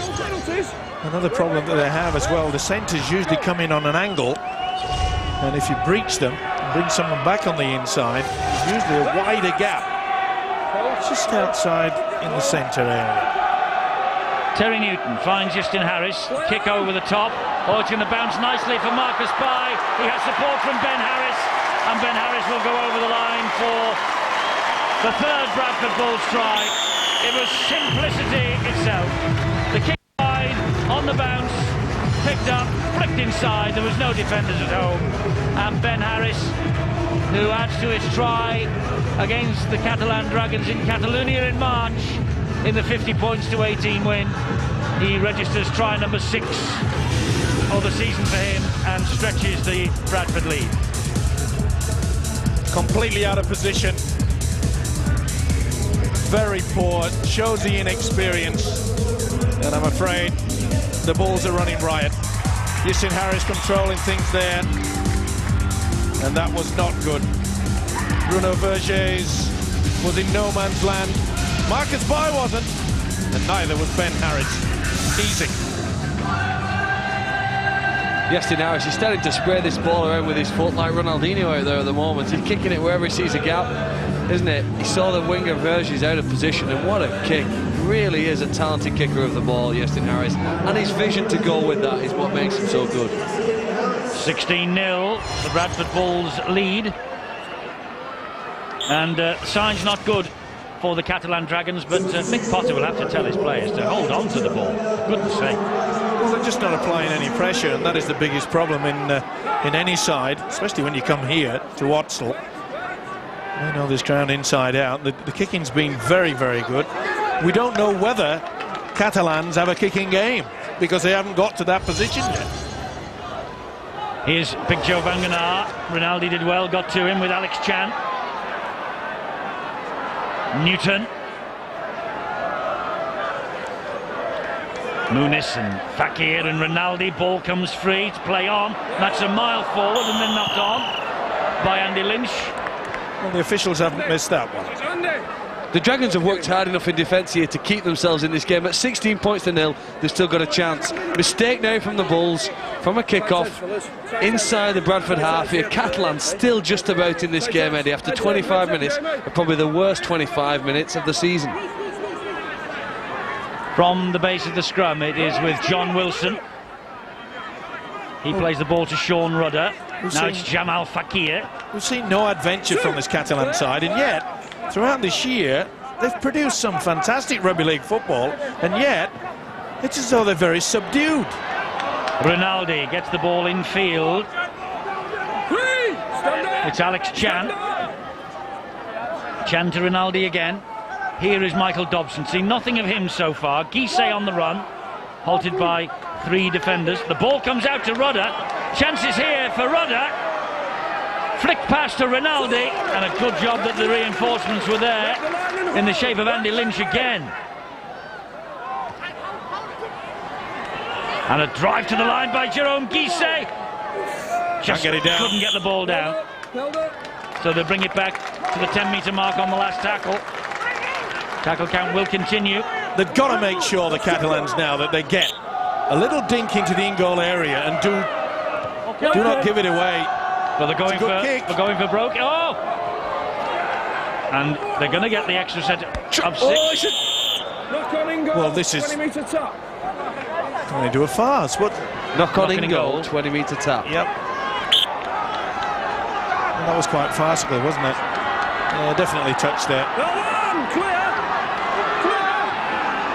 Well, they were so close to getting the extra set of 6. Vanicolo, they know all about him. His reputation has stretched down to the south of France. This is Stanley Jean. Newton and Van Genaar. Short ball to Lynch. Trying to get his arms free. Lynch plays the ball to Newton. It's with Stanley Jean. Bounces away from 1, as always. Alex Chan after him. New Zealand international. Missed the Easter programme. He was suspended. This is the last tackle. Will they kick to Bruno Verges yet again? One would imagine they'd try. With Michael Withers. Stabbed through by Withers. He does well, but then loses it. With a turnover, it's on the last. It surprised me that Bradford didn't opt for the kick. It's been very useful so far. Pretty solid lead, 16-0. Do you think that's the case, Steve, where they don't feel threatened or challenged by the Dragons, so there's a temptation just to try things and ways of scoring? Game's very flat, isn't it? You know, Bradford can't seem to raise a gallop. Every time there's some momentum in the game, one of either side puts the ball on the floor. The moment we get the ball back, someone gives a penalty away. There's no fluidity in the game whatsoever. Very stop and start. And, you know, the atmosphere at Odsal is as flat as the tack. Dobson gets the ball infield. This is Jampi.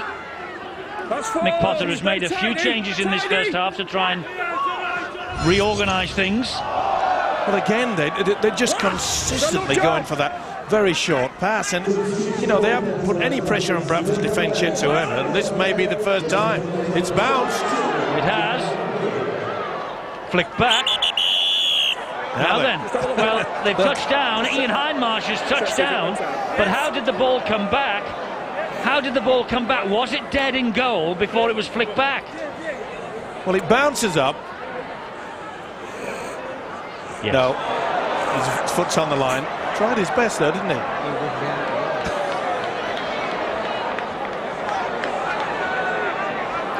It's pretty close there. He tried everything, did Sean Rudder, but you can see quite clearly Rudder's right foot on the whitewash, and that's over. Tap's been taken. Well, the referee hasn't waited for the decision from our big screen, but no try. Steve Presley gave the decision, the video referee, obviously on the walkie-talkie system to Carl Kirkpatrick, and he decided to start the game without the screen. It's all happening tonight. Well, I think Mr. Kirkpatrick says, you know, let's just lift it up a bit, let's not hang around for the video, let's get this game going. This guy might. Fielden offloads Harris. Harris, though, is hauled down by Gregory Muniz. Referee doing his best, to be fair, to get the game going, get them started. You cast your mind back to round 4, though, when Bradford played against the Dragons, Eddie. It was 30 points to 4 at half-time. So on those, he's lost his penalty. Terms, the Dragons are improving here, aren't they? Well, they're messing around, and it's infuriating for the fans here, and they know it. Catalans are in a desperate situation here. You can see that tackle had been completed. Ian Henderson had the ball taken away, and it shows you that this Catalan side may be a little bit nervous, a bit frightened about the power of Bradford, so they're trying to just knock them off the game. And to be fair, They are doing at times. Harris gets the ball away, but it's picked up by back to 6. Vanganar. The referee wipes the He's lost it. down. And he says 0 again. The Catalan Dragons defender knocked it out. Here is Stanley Jean. Stanley Jean will get over. Sheer persistence. Great heart from the Papua New Guinea international. And he scores the try that stretches the lead for Bradford to 20 points to 0. It isn't vintage, but it is effective from the champions. That's about as kind of thing as we can say, I think. But Stanley Jean, ever present so far this year, his 4th start, filling in at scrum half for Paul Deacon, and comes up with the try. They'll always get them out wide, and if you don't go for the legs, you'll pay the price. Great effort from Stanley Jean. He's no youngster, but he shows a lot of quality. What about the step and the upper body strength? Quite superb. But you just know that this Catalan team, for some unknown reason, they've come here to spoil, when we've seen already this year they've got the ability, they've got speed out wide, and yet they've never utilised it, never even tried anything different other than trundle the ball up against the opposition. Justin Harris lining up his 3rd successful kick of the night.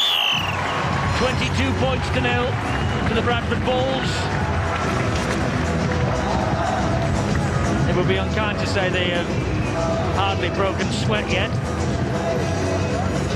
but it's been gift wrapped. Well, they've been stop and start as well. I mean, they haven't been the most fluent, but they don't have to be. And this must be going through this man's mind that there could be a hat-trick of tries on, because he knows that they're going for him too high, and he knows he's got the ability to just push them off. Do you think the Giants fans think they came out of that deal well? Him coming here and Robbie Paul going to Huddersfield? I guess we'll find out maybe tomorrow night on Sky Sports. But Stanley Jean really has been impressive for the Bradford Bulls since he came here. You know, he's almost like an American football running back. Can really take the ball forward. So hard to pull down. So he's only 5'6" tall, but that maybe is an advantage to him in rugby league. Here is Joe Vanganar. There is Stanley. Yes, Robbie Paul, the man who moved in the opposite direction to Huddersfield. And we'll see him tomorrow night, as Phil Clark rightly says, up against his elder brother, Henry Paul, who was signed yesterday for the Harlequins, back in rugby league, where many people say he belongs, despite 5 years in the other code. Break the turn. This is Ian Henderson. Now it's Stanley Jean. Hoofs it downfield, and the winger, Murphy, is after it. Well, Catalan, it's obvious, but they need a try. They need something. They need a bit of inspiration from somewhere. That was reefed away. It's play on. They had the lucky bounce. It was one-on-one. He's got it right. I don't like it. They're after more and more points. Stand up! Stand up! Now, I'd like to assess the Bradford Bulls' defence, but really, you know, the Catalans have not put much against them. Haven't been tested at all. You know, that movement or lack of movement at the ruck early on in the game. That first try conceded by the French, the forward pass, knocked the stuffing right out of him, and he simply sat back and accepted it from that point onwards. Dobson's someone who can maybe wave the magic wand. It's a high kick. Leslie went for a dive over the top. It's still the last tackle. Oh, what an awful kick that was from Justin Murphy. Certainly was, and I'm sure that Mick Potter were just looking around in the crowd and saying, how long will Stacey Jones? Let's get him back, because they need somebody out there just to direct them. They're completely lost. Well, there's no leadership, no nothing. Bill said before the match, maybe in a fortnight's time, Stacey Jones will be back. So he's not back next week. Who's got them? We have. The most surprising thing, though, Eddie, is that you know, Michael Dobson has been a revelation since he came over from Australia, and we have just not seen anything from him tonight at all. 22-0 in the last 5 minutes of the first half. Harpy, great support from Stanley Jean. Stanley Jean to the corner. Freyson who won't stop him. Stanley Jean's second try of the night. Would they miss Paul Deacon, we wondered. Well, with Stanley in this sort of mood, the answer is no. Stanley Jean with the try, his second try of the night. Well, I posed a question before the kick-off. Would Stanley Jean last the pace? This is the answer that he's given me. and it's a YES. Superb offload from Jonathan Harpy. Look at the determination, and not only that, he knew when he went on the arc that no one was going to get anywhere near it. Bang! Bang! Look, he'll have a look. Now then, where is he? And then he'll go, step, I'm going on the arc now. He knew exactly when the fullback had just dipped the shoulder. Preston who doesn't have the legs. The old man of rugby league does. So Justin Harris with the chance to add the extras, and this time he slices it the wrong side of the posts. 26 points to nil.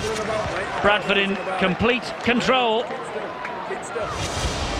Well, here's a try from distance, which we don't often see from the Bulls, but Harpe's skill there, offloading the ball, and Stanley Jean, well, it's as if he grows younger as we all grow older. He's been fantastic this year for Bradford. He really is such a valuable squad member to have. You can play him hooker, you can play him scrum half, standoff, he can literally play anywhere, and he's a valuable utility player to have, as Steve McNamara, the Bulls coach, knows. Thumbs up from Steve McNamara. A bit different, isn't it? The difference of a week, and such a change. Well, Mick Potter will look at the stats for this first half. He'd be horrified, I would think. Well, he will, with the mistakes, the missed tackles, but on top of that, their inability to apply pressure. I think they've only really been into the Bradford red attacking zone about 3 times. Wakefield are ahead at St Helens after 34 minutes. 8 points to 6. Wow. This is Langley. Henderson waits at dummy half. Back it comes to Justin Harris. Kick over the top. Good kick too. No chance of a 40-20. Doesn't matter, it's just basic rugby league football at 26-0. Just keep the opposition down in their own quarter. Something that the French side have had difficulty to do. And he's controlling it. It took him a while when he came back from the Welsh Rugby Union, but I have to say this season he really has been on top form. Whatever you think went on, it's not your place to ball, shout and wave your hands at. And the referee is having a go at Ian Henderson, taking him off and talking about people returning from rugby union. Remember, Henry Paul's return for Harlequins against Huddersfield with us live Saturday evening on Sky Sports 1 from 5:45. This is Muniz. Julian Rinaldi directing operations at dummy half. Had a great game, didn't he, against Wigan in the first round, remember? Almost won the man of the match award that night. Probably deserved it. A long way to go for David Hatfield. We may even think about a Catalan player at the moment. 26-0. And Bradford, to my way of thinking, they haven't hit top gear yet. Dobson's kick will turn Michael Withers around. Chance for a little bit of pressure in the last minute of this first half. It's been a long time coming for the Catalan Dragons. They have the second worst defence in Super League, by the way. Only Castleford have conceded more than their 67 tries prior to tonight. And that's over the 70 mark now. Half a minute to go in the first half. Bradford ahead by 26 points to 0. And Brad Myers in possession for them. Had to do a lot of work in defence. Steve McNamara, satisfying, I would think, for him, and certainly from the scoreline's point of view, a satisfying first 40 minutes, though the performance, even for Steve McNamara, will be leaving something to be desired. Well, he said he should have penalised him. Exactly, he said play the ball. Big Leslie's after this. There's the half-time siren, and Freyston says we'll have that. We'll have that. And 26-0 it is. Stanley Jean, the star of the show in the first half. 2 tries from him, 2 in 3 minutes. After Bai, Harpy and Ben Harris had established a 16-0 lead, along with the boot of Justin Harris. Well, the Bradford ball's in the counter at the moment, and Catalan surely can only improve in the second half.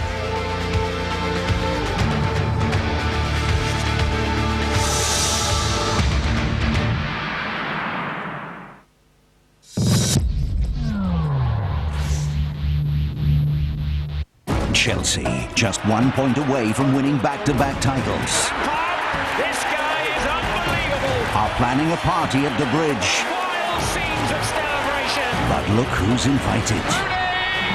Manchester United. Rooney just doesn't miss. United keeping on Chelsea's coattails. Chelsea v Man United. Didier Drogba. A massive Ford football special kicks off tomorrow at noon. Sky Sports 1. This is just one of many half-price offers in the Harvey Spring Sale, isn't it? Offers extended. End holiday Monday. At B&Q, it's 20% off time. 20% off means great savings on all exterior timber care, including those nifty sprayers. Plus, with 20% off exterior gloss and masonry paint. Well, that takes care of everything outside. Real deals at B&Q. Too good to miss. I park in the company car park. Good. Oh, and I see you got sat-nav. That's good too. Hold on. And how often do you drive to work? 3 times a week. Good. That'll help your insurance quote.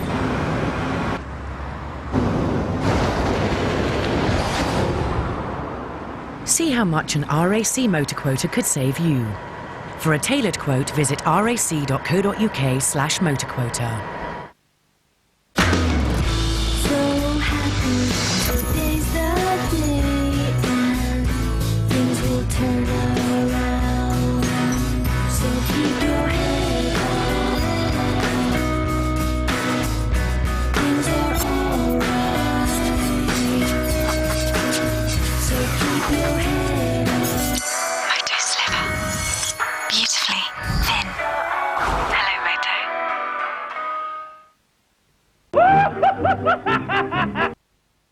If you're not using Roundup, that perennial weed you thought was dead could come back again and again. Most weed killers only kill the leaves. Roundup kills the root. Now Roundup comes in a unique spray gun, designed to fit the arm and spray down for deadly accuracy. Roundup kills the root, kills the weed. Don't waste my time, hold my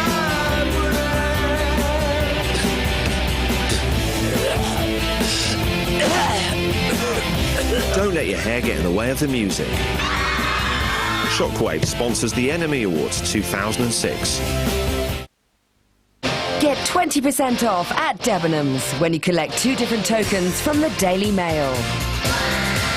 Starts tomorrow. The fastest and easiest way to do your fence.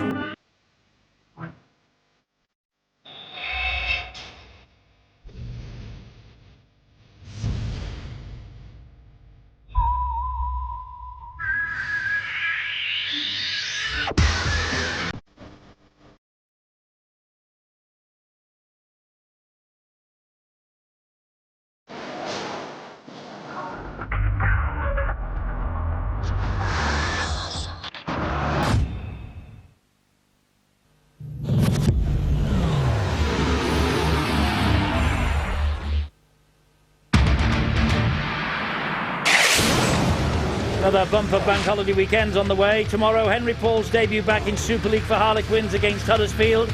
5:45 Sky Sports 1. Monday at 3, Warrington Leeds, also on Sky Sports 1.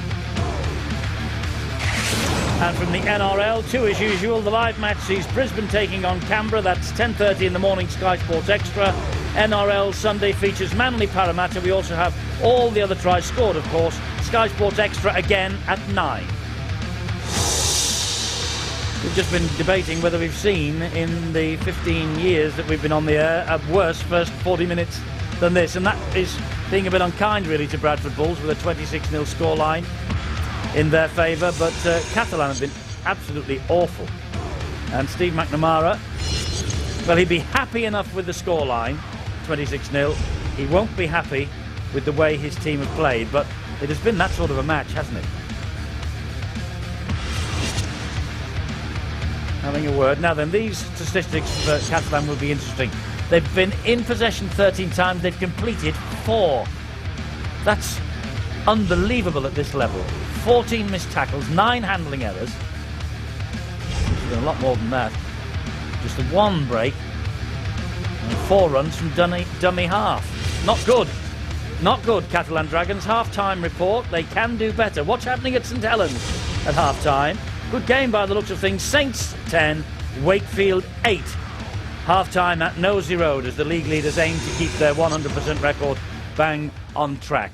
Well, 26-0 here to the Bradford Bulls. The champions looking as though they're on their way to the 2 points, if that's not counting chickens before they're hatched. Paul Cullen of the Warrington Wolves, you must be scratching your head, because when we last saw Catalan an away match at Warrington, they weren't playing like this. No, they weren't, were they? They were a little bit more composed. And Phil hit it right, the nail right on the head in the opening piece. What they were very good at that point is completion, kick and chase. And they spent an awful lot of time in your quarter waiting for you or forcing you to make a mistake. We just haven't seen that at all. They have looked very, very nervous, especially with the hooker moving upstream, or his lack of movement upstream, shall I say. And they just simply put the ball on the floor for fun. It's made the game an awful spectacle in the first 40. And Bradford have rattled up some decent scores without any momentum, any fluidity, and and very little guile. They've simply gone about the business and come away with scores at the top end of the field. So hopefully the French can mount some form of fight back in the second half, and let's hope they're not all saving it for next week. Well, maybe so. I mean, 13 times in possession, 4 sets of 6 completed. That's just not acceptable at this level, Phil. And they would be excused for saying, Stacey Jones, where are you? Because they need him. They do, but I mean, Stacey Jones couldn't really prevent the other players out the field from dropping the ball, which has been one of the problems, hasn't it? He can't hold the ball, can he? Lift them, wouldn't it? Well, you say that. Last week they almost beat Hull in a game down in the south of France. They looked so impressive. I came here today thinking that they might really challenge Bradford and go away with the 2 points, but they've played nothing like their full potential, and it must be so disappointing for them. They've turned up here today and haven't competed in the first 40. And as you say, it hasn't been a great game, but what has been good, really, I think, is Bradford's defence. At times they've maybe not looked that flash, but really they've had all the players stood in the right positions, doing the right things, and that's made them hard to get through, and ultimately it's maybe frustrated Catalan into making those mistakes. Yeah, Catalan don't really, Steve-o, seem to have too much idea about how to break that defence down. Look, I can't speak French. I don't know what French is for having a bad day at the office, or shocking, awful, but what would it be in English, or all of that? Do you want me to repeat it? No. All I'm saying is that they have not competed. They look like a side that, before the game started, I actually mentioned that it's a good thing that they're not relegated. I think after the first half, I think I might change my mind. Marcus Bai, well, they got off to a bit of a lucky one. To me, that's a forward pass. I know the momentum rule. Don't write in, I didn't start it. It is in the rule book. But they got off to a good start. And then, what about this? He didn't catch it cleanly, but it went backwards. The mere presence of this guy, see how it went through. Harpy says, thank you very much indeed. And you just feared for the French side. You knew that something was going to happen. And then again, look at the kick in the corner. Anyone at home? No. Back on the inside, Ben Harris says, well, I'll have it. They did have one opportunity. And you see here, they had the chance for the first real pressure kick that they applied in the first half. But Rudder, even though he flicked the ball back, you can see quite clearly, foot on the dead-in goal line. We mentioned that Stanley Jean may suffer from having to play the full half. Suffer? Well, you at home may have suffered with the poor defence from the French, but this was Stanley's first try. Great as well. Great upper body strength, good step. But watch for the Harpy offload on the break. Now, he qualifies. No one knows his real age, but I do know he's over 30, and he beat everybody to the line. Absolutely superb. I mentioned just before that it could be Mr. Jean looking for a hat-trick. Who knows? He could get 6, the way that Catalan are playing. Stanley Jean's 31, according to my records. He's 2 years younger than Marcus Bai. Presumably Mick Potter will be saying at half-time, Paul, to his players, look, let's hold on to the flipping thing, first of all, and let's try and apply some pressure. What will Steve McNamara be saying? Well, Steve will be quite hoping, I should imagine, that the French keep giving him the ball in the manner in which they have done so far. I mean, the French have got one option. It's to try and find that formula that's worked reasonably well for him in the opening few games of the season. Completion, kick and chase, put Bradford at the other end of the field, put some pressure on them, see how Bradford react when they've got to try and defend on their own try line. And we've had none of that. It's simplification as opposed to trying to come up with any great plan. You know, get them to work well at what they've done well in certain games. But I haven't really seen any evidence of that whatsoever. And that's lack of concentration, that lack of form, that lack of confidence around the ruck area is a worrying signal for the French on today's showings. Indeed so. They play Warrington next week, Catalan Dragons. That's why Paul is taking a keen eye on this. And I've just noticed, are you after a sports pack from the sponsors of the Man of the Match award? Have you forgotten today? Could do with a little bit of a touch-up. Yeah, it's been a long and busy week. Well, yes. It has obviously been a 14-hour day today for Paul Cullen. He's not been able to get the razor out. Anyway, it doesn't matter because we're all watching, and hopefully Bradford will get the razor out, or Catalan Dragons will get the razor out in the second half and produce a match worthy of the name of Super League. Catalan, they cannot be much worse, surely. They trail 26 points to 0.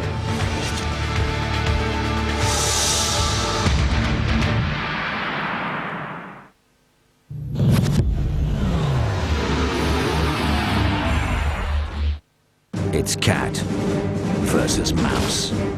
England versus Germany. Oh, there's German's ticket, damn it! Morris versus Morris. It's All Out War on Vroom Vroom, Tuesday at 8 on Sky One.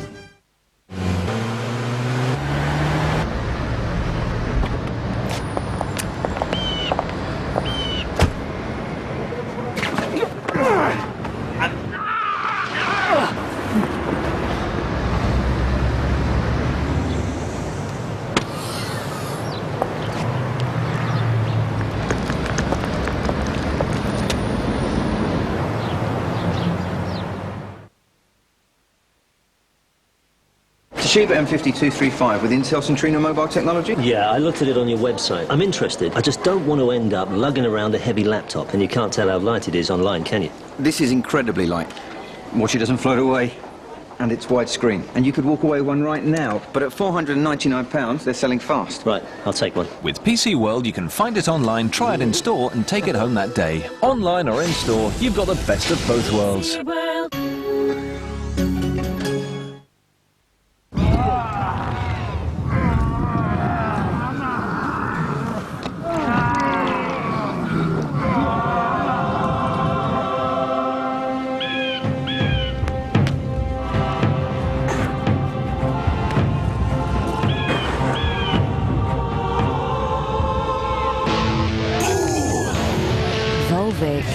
Filtered through layers of volcanic rock to fill you with volcanicity. Oh, if your lawn is a farce, weeds are right pain in the grass. Simply shake the sound and in a week. Cheer up evergreen, makes it lush and green. It's the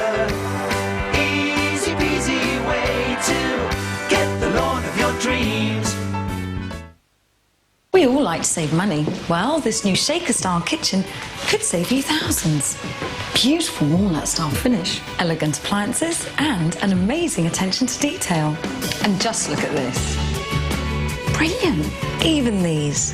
For all this, you could easily pay over £8,000, but not at MFI. It's under £3,000, and that's fully fitted. Plus, there's an extra 10% off throughout the store this weekend only at MFI.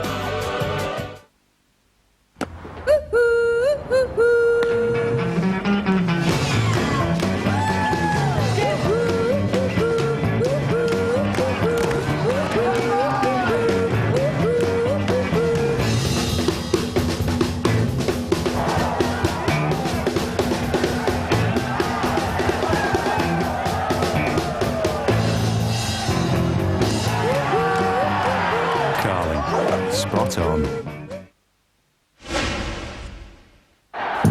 The 1986 FA Cup final united a city. It was a great day that day, a day that nobody will ever forget. Join us on Sky One for the Marina Dalglish charity match, live from Anfield, Bank Holiday Monday at 2.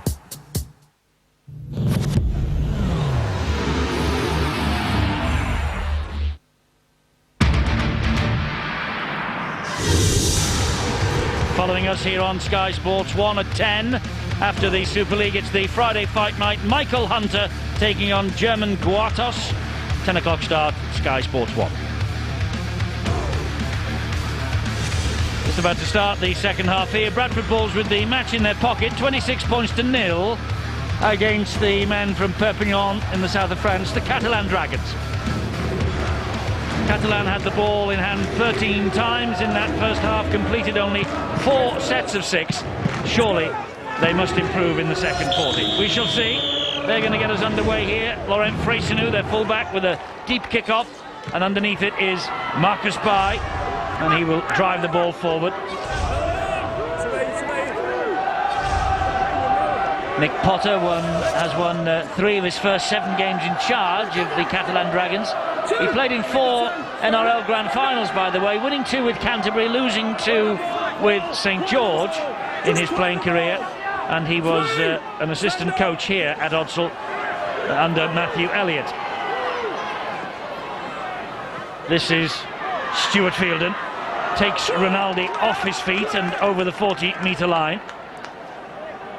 Ian Henderson goes infield and finds Justin Harris. There's the kick from Harris, poor kick. Freyssinou collects that on the fly. Well, surprising that Harris going for an early kick on the 4th tackle. Perhaps catch the 2 Catalan wingers, Murphy and Vergier, but Freyssinou was in a good position. It's going to be difficult for Catalans to try to build on it. I mean, they need something to get their confidence up. Well, they need a break, or they need a little bit of skill from Michael Dobson. And this will, if they can hang on for another tackle at least, well, they go to the kick. And it will stay in the in-goal area here, and Withers with work to do. Oh, and does it easily. And Michael Withers has got open ground ahead of him. He's not as quick as he used to be, but he still has enough savvy about him. And Alex Chan and company eventually get to him. That was a great run from Michael Withers. Certainly was, just through the dummy. Interesting to see there that Leslie Vainicolo, he was very slow to pick up on that, and I just wonder whether maybe the Volcano has a little bit of a problem with an injury out there. Could have gone into this game carrying one. I think Michael Withers has a problem with the back of his head. Alex Chan did not give him a crack then when he came over to stop him. This is Paul Johnson. Tackle is completed by Mark Hughes. He has got a problem with the back of his head. Michael Withers rubbing it a little ruefully as Harris flicks the ball back, and Vangenaar did well actually to A, spot the pass was coming, and B, hold on to it. Stanley Jean on a hat-trick, of course, from dummy half. A dab to the corner, looking for Big Leslie. Picked up, though, on that far side by Justin Murphy. Oh, look at the pressure there. That's what it's all about. That's the reason why this club here, the Super League champions, know how to get their opposition into the corner and really apply that pressure. That's great defence. Look at them straight out of the blocks. Catalan finding it very difficult to get over the advantage line. Rinaldi 10 metres away from his own line. Ball goes to ground, hacked forward by Ben Harris. It will bounce kindly for Ben Harris, and Harris goes over underneath the sticks. Nothing that Jampi or anyone else could do about that. They've again conspired to aid their own downfall, Catalan Dragons. Ben Harris, 2nd try of the match, 7th try of the season. Another mistake, another error. Didn't get to Dobson. Harris there, I don't know what Jampi was doing. I don't know what sort of dancing they do down in Catalan, but maybe this is one of the specialities. But Ben Harris wouldn't care. It's becoming a nightmare, I'm afraid, for Mick Potter, the Catalans coach. They just can't get anything right to lose possession so near to your own line against the side while the champions 32-0. It was a perfect example, really, of the reward you get for defending. They trapped him in the corner, and then they worked so hard to keep them there, put them under pressure, getting up quickly, got the ball, took his chance, took the look and scored the try. A lot of teams now, in fact, the real league leaders in rugby league at the moment in this country, St Helens, put more effort into the defence than their attack. Attacking in rugby league, it comes a bit more naturally. It's easier, people do it, they support the ball carrier. Defending's not as natural an instinct, and really, it just goes to show, put your effort in defence, and in reward, you get your rewards in attack. Steve McNamara now, Paul Cullen, he knows the game's won. He'll be sending the message out, surely, something like, don't let them score a try. Well, he'll just simply be working on the plays and the composure of his team. He doesn't want anyone now to start tossing cheap ball on the floor. Just play a couple of sets, get to the other end of the field and be honest. I think that'll be his call more than anything else. If you think of the opening set of the second half from the French, good go forward, excellent kick in the in goal, and an absolutely shocking chase. You know, Michael Withers has been a fantastic player in his day, but he stepped through a defensive system that just fell over in front of him. Go back then to the Bradford set. Not the best of kicks, but he pushed hard in defence, and you know, the French players didn't want to carry the ball, thrown it across the field. First and second tackle, hit the floor, and Ben Harris gets the easiest score he'll ever have in his life. 32-0, Bradford ahead. Paul Deacon, of course, out of this match tonight. Here is Stuart Fielden. We will be talking to Paul Deacon shortly, because Bill Arthur has been on walkabouts around the stadium to try and find him, and we'll join Bill and Paul in a moment after we see how this attack from the Bradford Bulls develops. This is Michael Withers and Ian Henderson. Now Iestyn Harris, long ball to Stanley Jean, flicks the ball back to Shontaine Harpy, and Harpy thought about the offload as he took the tackle 18-19 metres away from the line. It's with Iestyn Harris. Here is Paul Johnson. Ball comes back. And did well to hang on to that. Harris just with one hand. Well, that's a deep kick, and too deep from Stanley Jean. Right, Bill, you've been on walkabouts, I believe. Yeah, spectacular view from up here. Well, would be if it was a spectacular game. Unfortunately, not so far. Paul Deacon sitting this one out. What's the news on the ankle injury, first of all? You did your ligaments against Warrington. Yeah, that's right, but no, gladly not as bad as first thought, and should be back quite soon. Because I think the initial prognosis was it was going to be 4 to 6 weeks, but could be shorter than that. Yeah, with any luck, maybe next week, but if not next week, definitely the week after. Well, you're sitting this one out, so they brought in the youngster, Stanley Jean. What do you make of his performance? Yeah, he's not doing too bad, is he? Has anybody figured out how old he is? I don't think even he knows how old he is. I mean, by the looks of him tonight, he might only be 22 the way he's playing. He really is having an outstanding game. Yeah, and an outstanding season as well. He's been a great signing for us, and you know, a lot of people raised eyebrows, but he's proving everybody wrong. To be fair, you haven't exactly been forced to up your game tonight, have you? No, yeah, it's a bit of a flat game. I think the Easter periods took its toll a bit, and you know, maybe we're seeing that out there tonight. Thanks, Paul. No worries. Paul Deacon with Bill behind the posts.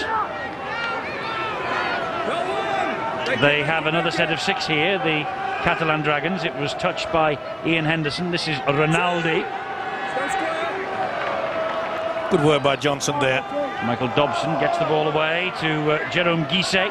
Just shows you the experience of the second row, Johnson. He knew that there was going to be an offload. He put himself in between, stopped it. Dobson. Ball back on the inside. Big hit by Vanganar. There's no way through for Alex Chan then. This is Dobson again. Stabs the ball to the in-goal area. They have a try. They have a try. The referee, though, could be a knock-on. He's just checking that Bruno Verge has not knocked on. I think you'll find he has. They won't give that. No. Well, they shouldn't anyway, I'll put it that way. Well, remember what happened at Salford this time last week. Well, they can't give this. Nowhere near it. That's no try. NOTRY for Mark. Should be confirmed very shortly. You got one right. Bruno Verge lost possession. So near. Well, don't look so shocked.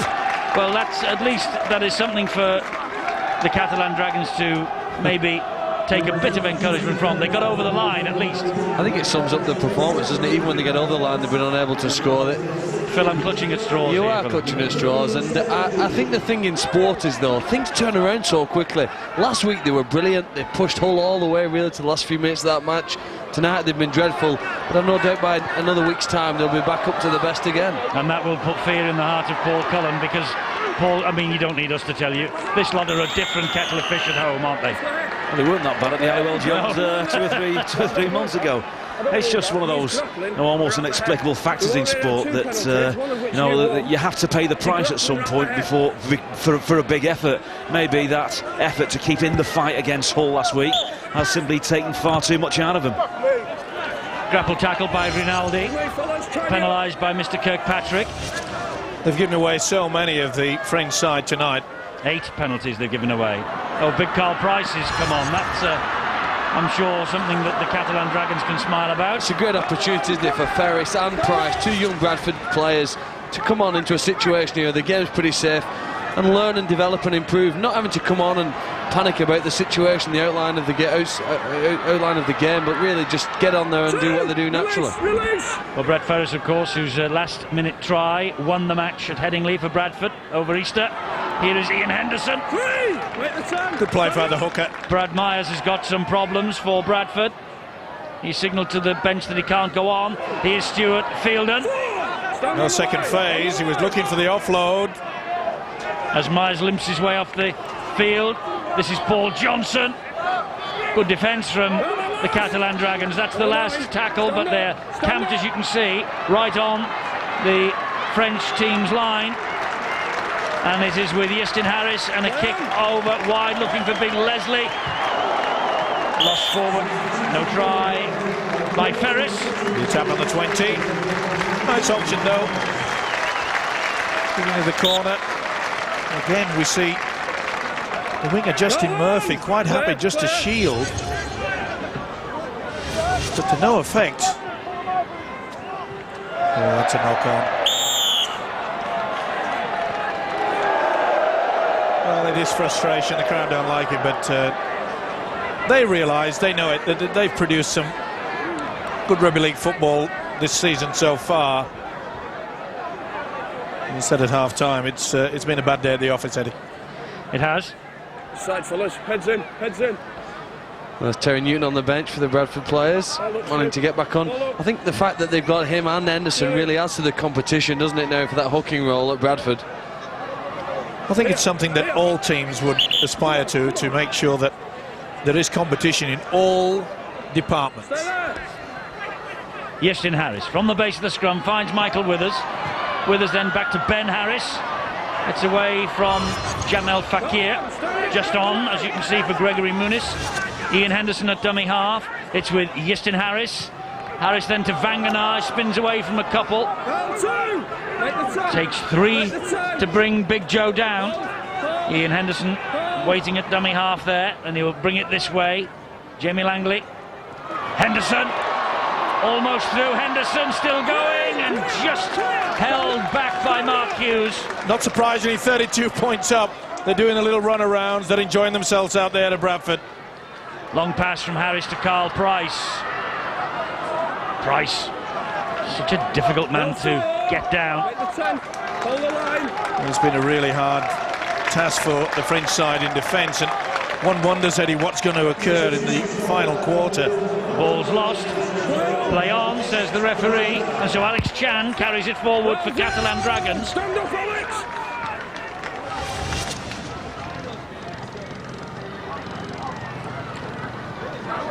Well, one! I've got that, Stu.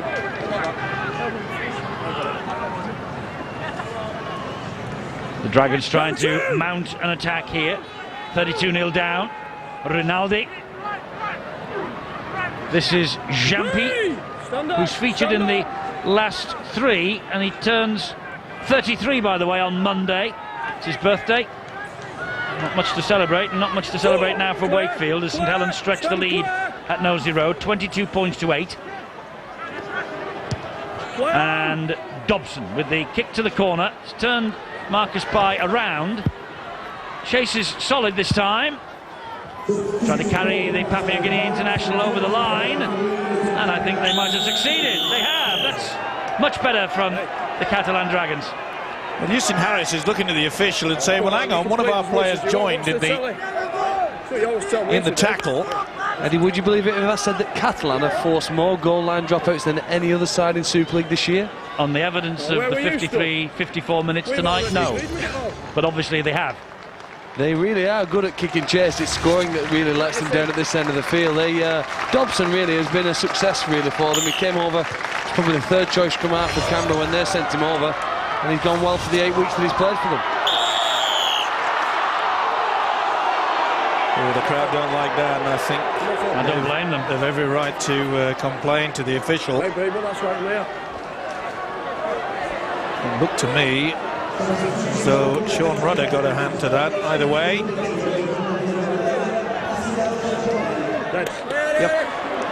Off the Bradford man first, maybe. Well, either way. Brett Ferris. Come on, Catalan. See what you can do. They're nearly through. Just a stumble there from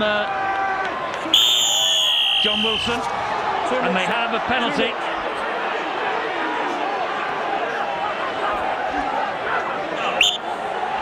So they're not going to take any thought of 2 points. They're looking for something more than that. Rinaldi, infield to Dobson. And a drive forward here now. Stand up! Stand up! By Adelphilus, halted 10 metres shy of the line. Rinaldi, Dobson flicks the pass back to Ian Hindmarsh. L2, stand up! Now there will be a run by Rinaldi. Little stuttering run finds Chris Beattie. Didn't start the game well. Offloads well to Rinaldi. Rinaldi gets it to Jerome Guisset, but good defence again from Bradford. Whenever the Catalan Dragons thus far have had a sniff of the try line, Bradford have been there in numbers. Can they hold out here, though? It's with Dobson. Short ball to Fakir. He didn't pick up that ball at pace, so it was easy for the Bradford defenders. Rinaldi. Rinaldi again. Now then, will Dobson bring someone back on the inside? Will he run from dummy half? Got to try something different. Right mess of the play, the ball there. There's Rudder's kick wide. Looking for the winger on that far side. Leslie Vinacolo missed it originally. Was that a knock-on? Referee says no. So Big Leslie's away down the wing. Flicks the ball inside to Shontaine Harpy. Harpy brushes away some feeble defence. Gets the ball then to Terry Newton. And they have the man wide, which is Leslie Vinacolo again. Newton couldn't get it out to him, though. Well, the crowd didn't like it, but Newton did the right thing. Cover defence was going over to Vinacolo there. Harris, looping pass to Carl Price. This is Paul Johnson, skipping inside a couple, back to Price. He comes down this side again, Ben Harris, tackled by Dobson, Rinaldi, Fakir, they're all in there. Plays the ball to Carl Price. 2 bounces before it reaches Lynch. Here is Easton Harris, wide, finds Ferris. Brett Ferris gets out of that tackle, on his way to the corner himself, Brett Ferris. And the try for Brett Ferris. But did Leslie Vinacolo, over on that far side in the original run leading up to this try, did he have a foot in touch? It's something maybe we can investigate in a moment after we celebrate the try from Brett Ferris. Ferris, the man, of course, who scored that try against Leeds at Headingley over Easter, a goal-kicking forward, and much thought of this young man. Now then, was he was it out here? Was it a knock-on in the first place here? It went very close. That's all right. That's okay. That's where he touched it. Now look at the touch judge. Now, I have been critical of the touch judges tonight, both of them.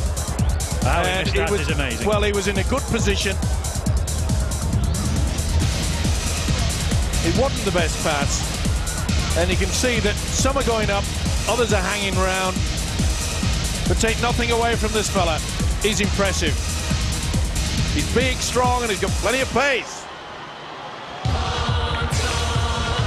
Just kept it alive, and you can afford to do that, Phil. You can, I remember James Peacock when he first came into this Bradford side was a keen and enthusiastic back rower, just as Brett Ferris is coming in there, enjoying playing with some good quality players around him, and maybe in Ferris we're seeing another star for the future. Harris has missed the kick. It's 36 points to 0.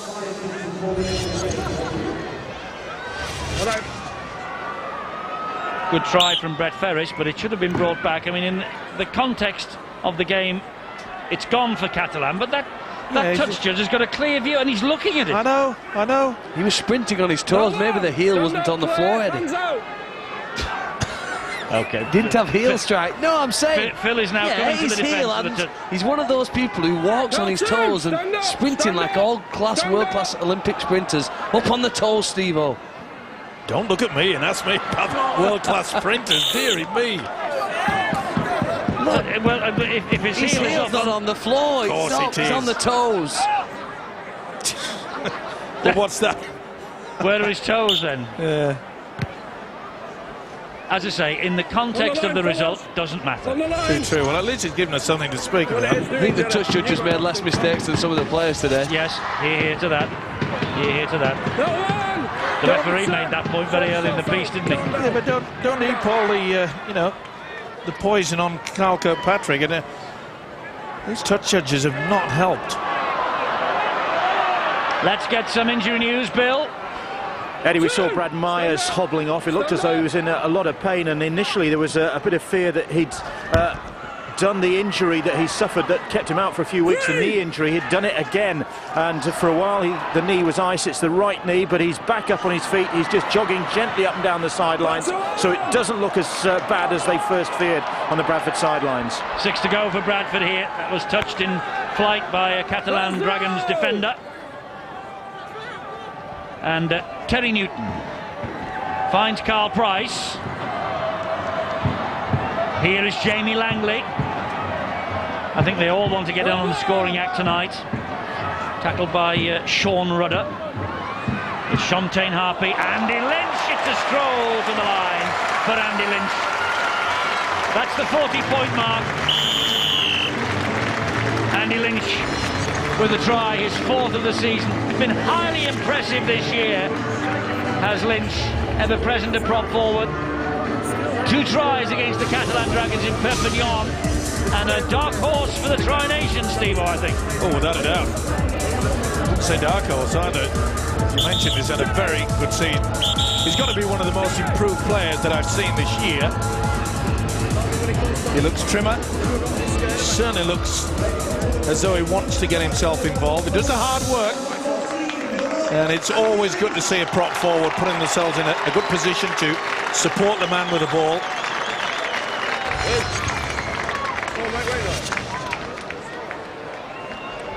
Well, Justin Harris is having a chin wag with the referee. Well, talking about Mike Wainwright there. Mike Wainwright, or Andrew Duneman got a shout as well. He might have been referring to the fact that he was at a question and answer session earlier this week for Malcolm Alker at Salford in this testimonial year. Ian Smith was the referee's guest. He was answering the questions.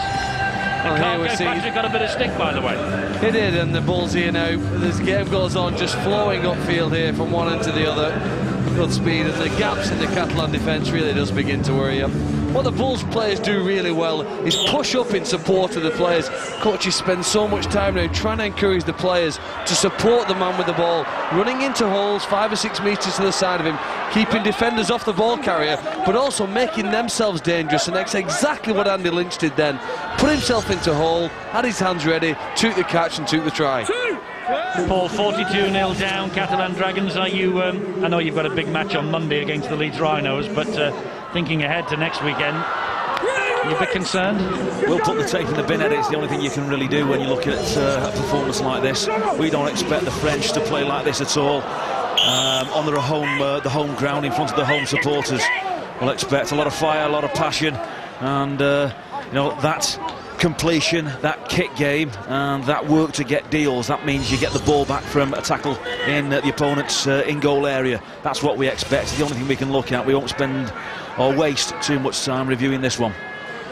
Well, Mick Potter, the only thing that really can be going through his mind is that we can do the remaining minutes to try to just get back into a game their own game. They know the game's gone. It's as simple as that. But they've got to make some sort of build, they build on something. They just completely look lost tonight. You actually have to credit Bradford for maintaining their concentration span. You do, and I think that's what Steve McNamara was talking to his players at half-time. He said, don't drop down to their level, stay tough in there, whether it's in defence or attack, stay tough. And they've played that way, haven't they, in this third quarter of the game. Can they do it for the final quarter? This is Adel Falous. I think Bradford's #1 goal at the moment is to try and keep Catalan Dragons without a point against their name. This is Dobson. He can cause trouble, this young man. Berthazen, the dummy half. Freysinou and Rudder bounces off the legs of Carl Price, bounces very kindly for Harpy, and he gives it to Vainikolo. It's Vainikolo against the rest here. Oh! Get out of the way, Mr. Murphy. Well, Freysinou did well there, the full back. Made sure that he went for the legs. It's about the only way you can stop this guy. Here's Justin Harris, looping pass. Knock on by Marcus Bai. As I say, concentration will be the thing that Steve McNamara will be hoping they keep together here. Yeah, well, it's hard. 65 minutes gone virtually, and 42-0. And they want to just keep it alive. You've seen a few loose passes. It's difficult to just keep your mind on the job. It's Rudder from the base of the scrum. It's the ball away, and this is John Wilson. 6 years in the NRL with Parramatta and the West Tigers, and Ian Hindmarsh from the Canberra Raiders last year. So plenty of experience out there for the Catalan Dragons. Mixing in nicely with the French talent like Falous, who got the ball away there to Berthazen. There's Dobson, dummy half, 12 metres away from the line. Here is Rudder. Short ball. Brett Ferris, though, tigerish in the tackle. But does well, Muniz. And here is a try for the Catalan Dragons. And it is a try for Sean Rudder. Something for the Catalan Dragons to celebrate at long last. Well, they were adventurous, Eddie. They kept the ball alive. It's something that we thought that they should have done right from the start. Paul Cullen said in the build-up to this game, you do not come to Otsel and try to just keep the opposition down. You've got to give them something to go at, and that's build the confidence. And this, what should have been done in the opening minutes. Not going towards the final minute. Keep it alive, wrist your arm, whip it up and back on the inside. That's a good try. Fully deserved. We'll give them something to build on. And they've done it so often this year. It must be perplexing for their coach, Mick Potter. Muniz did well with the offload. Yeah, but nice pass on the inside. Good support. Well, Michael Dobson, 22 goals from 27 attempts this year. A record bettered in Super League only by Kevin Sinfield of Leeds, would you believe? And Dobson adds the extras. It's 42 points to 6. Too late for Catalan Dragons, but something, as Steve O'Reilly says, for them to build on.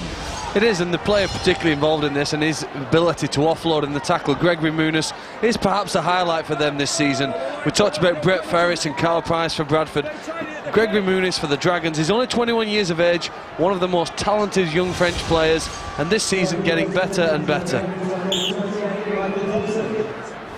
Bradford restart. That's a deep kick-off. Oh, something they practice, I'm convinced, here at Odsal. They aim for the posts every time they kick off, and it reaps rewards for them during the course of the year. Yeah, either to duck underneath the bar or just over the bar, cause problems for the catcher. Well, isn't it amazing what a try can do to any side? I mean, the French were out on their feet. It looked as though they were demoralised. They were just going to throw the towel in. They haven't done that, and fair credit to them. Look, they're playing with a lot of enthusiasm now, but they've lost it. Oh, and maybe a knock on. Marcus Bai has lost it. That's the French ball. I was taken in the tackle, and Marcus Bai knocked on. He's going to play the first one. Oh, and he's given it head and feet to Bradford. I think they've been badly done to here. It's not for the first time tonight either, is it? Well, to be fair, it was 1-1. And Newton just bounces and goes right into him, yeah? Well, the official's got it right, but I don't know where he's got the knock-on from. Bradford with possession from the scrum then. 11 minutes to go. Vangenaar. Sure, Bradford are satisfied now with that little bit of a respite they've got in the game tonight. Maybe their thoughts will turn to a big one next week. If I'm not mistaken, they're at the KC against Hull, and their defence will be tested far more there than it has been tonight. That will be an emotional roller coaster for Steve McNamara too. Here is Ben Harris. Great tackle by Mark Hughes. Right round the ankles, it had to be, but they've got the numbers out wide if they can swing. This is Harris. Yestin Harris. Fakir all around him. Last tackle here for Bradford. 12 metres away from the line now. Terry Newton waiting at dummy half. Stabs the ball to the in-goal area. Dobson, he tried to pick it up one-handed and then just flicked it out over the dead ball line. He doesn't look happy, Mick Potter, does he? It's not the performance he wanted on this his return to Odsal, where he was the assistant coach with Matthew Elliott. Well, my face is a little bit down in the dump, so imagine what the coach must be. He'll be happy, Steve McNamara. Under a lot of pressure. They expect so much at this club. They've had 5 grand finals on the trot. Applause in the background, by the way, because Yestin Harris has left the field, replaced by Stanley Jean. Withers gets the ball halfway from the goal line drop out. Vangenaar gives it to Leslie Bainicolo. Will Stanley be looking for the hat-trick? He's played well, Yestin. Steered them around the park. Here's Stewart, Fielden. Release! Stand up! Release! Terry Newton. This is Carl Price. That's a good hit. Jamil Fakir, inevitably. Here's Stanley Jean looking for that hat-trick, as you say. Good driving run. Well, I'd give the man of the match to this fella, you know, Stanley Jean. He's been outstanding. This is Terry Newton. We'll get confirmation of man of the match in a moment, after we see what happens here in the last tackle for Bradford. Go on, Stanley, on your own. Well, he fancies it. And he's got it. I think that's the hat-trick try for Stanley Jean, it is. Stanley Jean gets the hat-trick, only just on the field. 3 tries for him. I wonder if Stanley is the man of the match. Does he get the Gillette Sports bag? Dave Hatfield will tell us. Well, it's funny you should ask, Eddie. It's been a scrappy old affair, not a great deal to offer from the Catalan Dragons. You can't fault the work rate of someone like Jerome Guisset. Some moments to savour from Yestin Harris and Shantae Happy, but a man we've enjoyed most. He might never be a conventional scrum half, but he's scored a terrific hat-trick tonight. He's been active all the time he's been on the field. Our man of the match, Stanley Jean. Just made it, got there, just the apex of the ball on the whitewash, and that was sufficient. He read the script. He was thrown out by his new coach, Steve McNamara, and said, get the triple.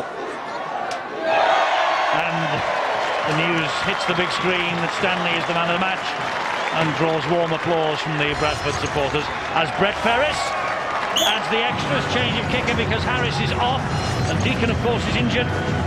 Bradford 48, Catalan Dragons 6. He's been a wonderful pipe for this club. I must admit, my eyebrows raised when he came and they plucked him away from Huddersfield. But he has paid them, repaid them, should I say, big time. The 12th hat-trick of Stanley Jean's United Kingdom career, but his first for the Bradford Bulls. He got 8 in the colours of Hull Kingston Rovers.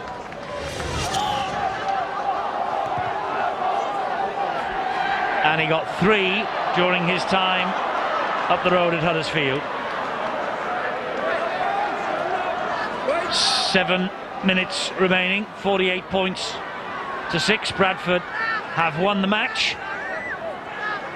Paul Cullen will be putting the tape in the bin this week as he prepares after Monday's battle against Leeds at the Halliwell Jones Stadium for the trip to the south of France.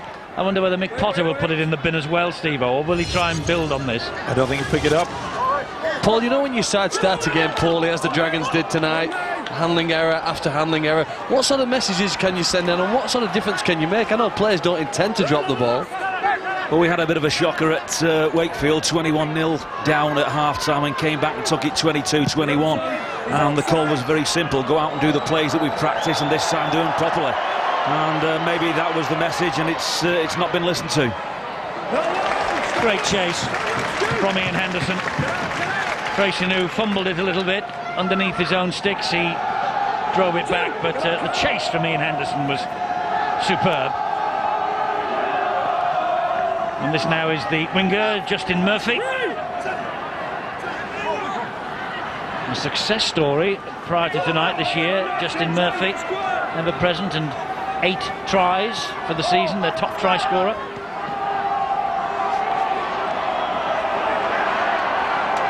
Well, there is something at least for, I suppose, Mick Potter to build on after this second half. It's been a better performance. They'll have it back here with Bruno Verge. That'll be the turnover. It was on the last. I think Bruno Verge thought that perhaps it had been touched by a Bradford player. It's all a learning curve, and I suppose the good point is that, you know, those 2 games over Easter, Paul Cullen, it does take it out of the players, and when you haven't got a great deal of depth, and let's face it, the French don't have that. You can see that they look tired now, don't they? Well, to be fair, Mark, they've looked tired from the off, and I'm not quite sure whether it's under the ears or in between the ears, and possibly a combination of both. They really haven't come here to win this game, or apparently so. They haven't come to attack the Bradford Bulls. Their defence has been woeful at times, but in the first half, if you've got a 30-odd% completion rate, you've got no chance of competing the game, let alone try and win it. Let's not forget, though, the start to the season that the Catalan Dragons made. They beat Wigan in round 1, almost all over at Nosey Road. St Helens march on at the top of the table, but they beat Wigan, as I say, in round 1, did Catalan Dragons. Then they went to Salford the following week, and Stacey Jones suffered a broken arm. It was a cruel blow for all concerned with the team from the south of France. They're 10th in the Super League table. They won't move from that position this weekend. Indeed, they could drop one, but relegation not an issue, so no real need to panic. They've lost 3 games, Eddie. 3 games by just 6 points. That means they've been competitive in those. You get that close, sometimes it's going to go in your favour. You get a bit of luck and you'll win one. So I think in the second half of the season, we haven't seen it tonight, and I think we can write this one off, really. Against Leeds and Bradford, they haven't been able to compete. But in the second half of this season, I can see them really troubling a few teams. And Paul Cullen will hope it doesn't begin next week. This is Michael Withers. Lost the ball, and it's a knock-on. Although Withers doesn't seem to agree with the decision. Michael, go and sort your blood out. It's a shocking rule for referees to try and you could see sort out this. Watch Chris Beattie's arm. Raise up. Tight heads, fellas. Tight heads. Rip the ball away. Heads in. Either way, game's over. I think everybody will be quite happy to hear the full-time hooter. 3 minutes remaining. Catalan Dragons trying to finish with a bit of a flourish here. That's Wilson again. There's Hughes at dummy half. I think they'll learn a bit of lesson as well, and I'm sure Mick Potter realises that, you know, we mentioned earlier, you just can't come to a top outfit like the Bradford side and expect just to keep the scoreline down and try to, you know, just spoil tactics. Come on. They're not going to be relegated, so, you know, just try things. Felous, good offload. Bethazen, and an offload from him, and Brett Ferris was the right man in the right place at the right time for Bradford. Newton round the corner and forward to Leslie Vainicolo. That was brilliant skill there from Newton. Fantastic play there. But it was forward. They got away with one early in the piece, didn't they? They don't get away with this one. I mean, through the dummy nicely. Yeah. Let's get it's forward. No doubt about it. Stay there. Stay there. Heads in. Heads in. Heads in. Heads in here. Less than 2 minutes to go. The referee has tried his best, actually, to be fair to him from the start. I mean, I know they've made a couple of errors. Saints march on. but he has tried to keep the game going and get the players up for this. I mean, there was a lot of incidents at the play the ball, you know, messing around, and he knows that the game is virtually gone. And I really think that he could have blown up, you know, nearly every minute. Well, he has here. There's another penalty. That's the fifth penalty for Catalan, 9 for Bradford. The grapple tackle is something that they're trying to take out of the game. Keep penalising, they'll do it. This is Dobson. Freysenou, a stab towards the corner, and Withers just flicks it over the sideline. And he's got a bloody nose, has Michael Withers. One of the best in the business. Michael Withers, his positional play is superb. Anticipating anything. No chance for the winger to get through to him. He's had a pretty solid game as well. Linked into the three-quarter line. Always had this great ability to be able to beat virtually the first man. What a booming dropout from Carl Price. Unbelievable. Toulouse collects it 15 metres from his own line. Little offload to Freysenou. He's lost it. Here is Andy Lynch. This is Shontaine Harpy. Big Leslie Vainicolo. Biff bang. Bash wallop. Try. Thank you. Oh, and he's handed it on to the video referee. We've got 4 seconds remaining. No problem. No problem with that. I'll give this sheer determination. Oh, that's great control. Under a lot of pressure there by Michael Dobson. TRY 10 with... Leslie Vainicolo gets Bradford's 10th try of the night. And there is just a kick to come, because in the background the final siren has sounded. But Leslie Vainicolo, he's had a few runs, hasn't he, down the touchline. Just 1 try in the last 5 games, but still better than a try per game on average for the Bulls. 117 tries in 115, that's 118 tries now for Bradford. And what about the dropout from Carl Price that started all this? Unbelievable, but the defence was good. Great work from Terry Newton. Dragged the ball carrying arm. 1, 2, 3. They all combine, and 3 would-be tacklers turns into 4 points. Will he be 6? Brett Ferris. Well, he's a goal-kicking forward, and big things hoped for this young man, Brett Ferris. He's kicked the goal. Leslie Vainicolo's try was the 10th that Bradford have scored. Stanley Jean, the man of the match. The Bradford Bulls have won by 54 points to 6. Too good, too big, too strong on the night. Bradford began with Bye in the 6th minute, continued on with Harpy, Ben Harris, Jean, the first of his hat-trick tries, then Jean again before half-time, 26-0 up. Ben Harris, Ferris, Lynch, Stanley with the hat-trick, and Leslie Vainicolo wrapped it up. Rudder with the try, Dobson to the goal. 54 points to 6 to the Bradford Bulls.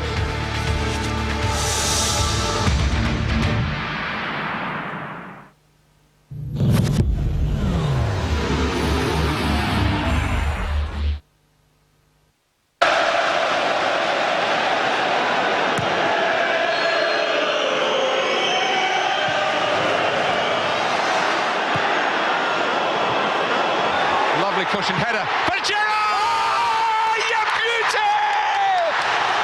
Well, you don't need me to explain that. Just watch this. Let the pictures tell you everything. This is special.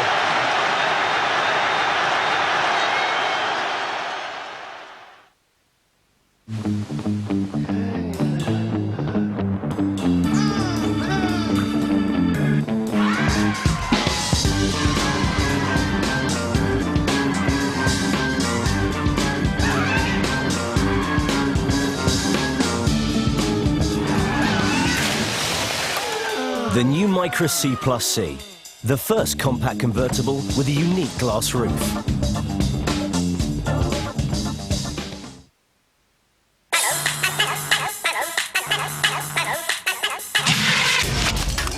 Strongbow.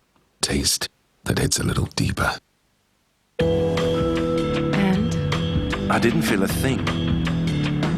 Hey, did you feel anything? No. It's Excuse me, did you feel anything? No. It glides so smoothly you'll hardly notice it. Wilkinson Sword Quattro Titanium with 4 titanium-coated blades for an incredibly smooth shave and fantastic feeling skin. Quattro Titanium, new from Wilkinson Sword.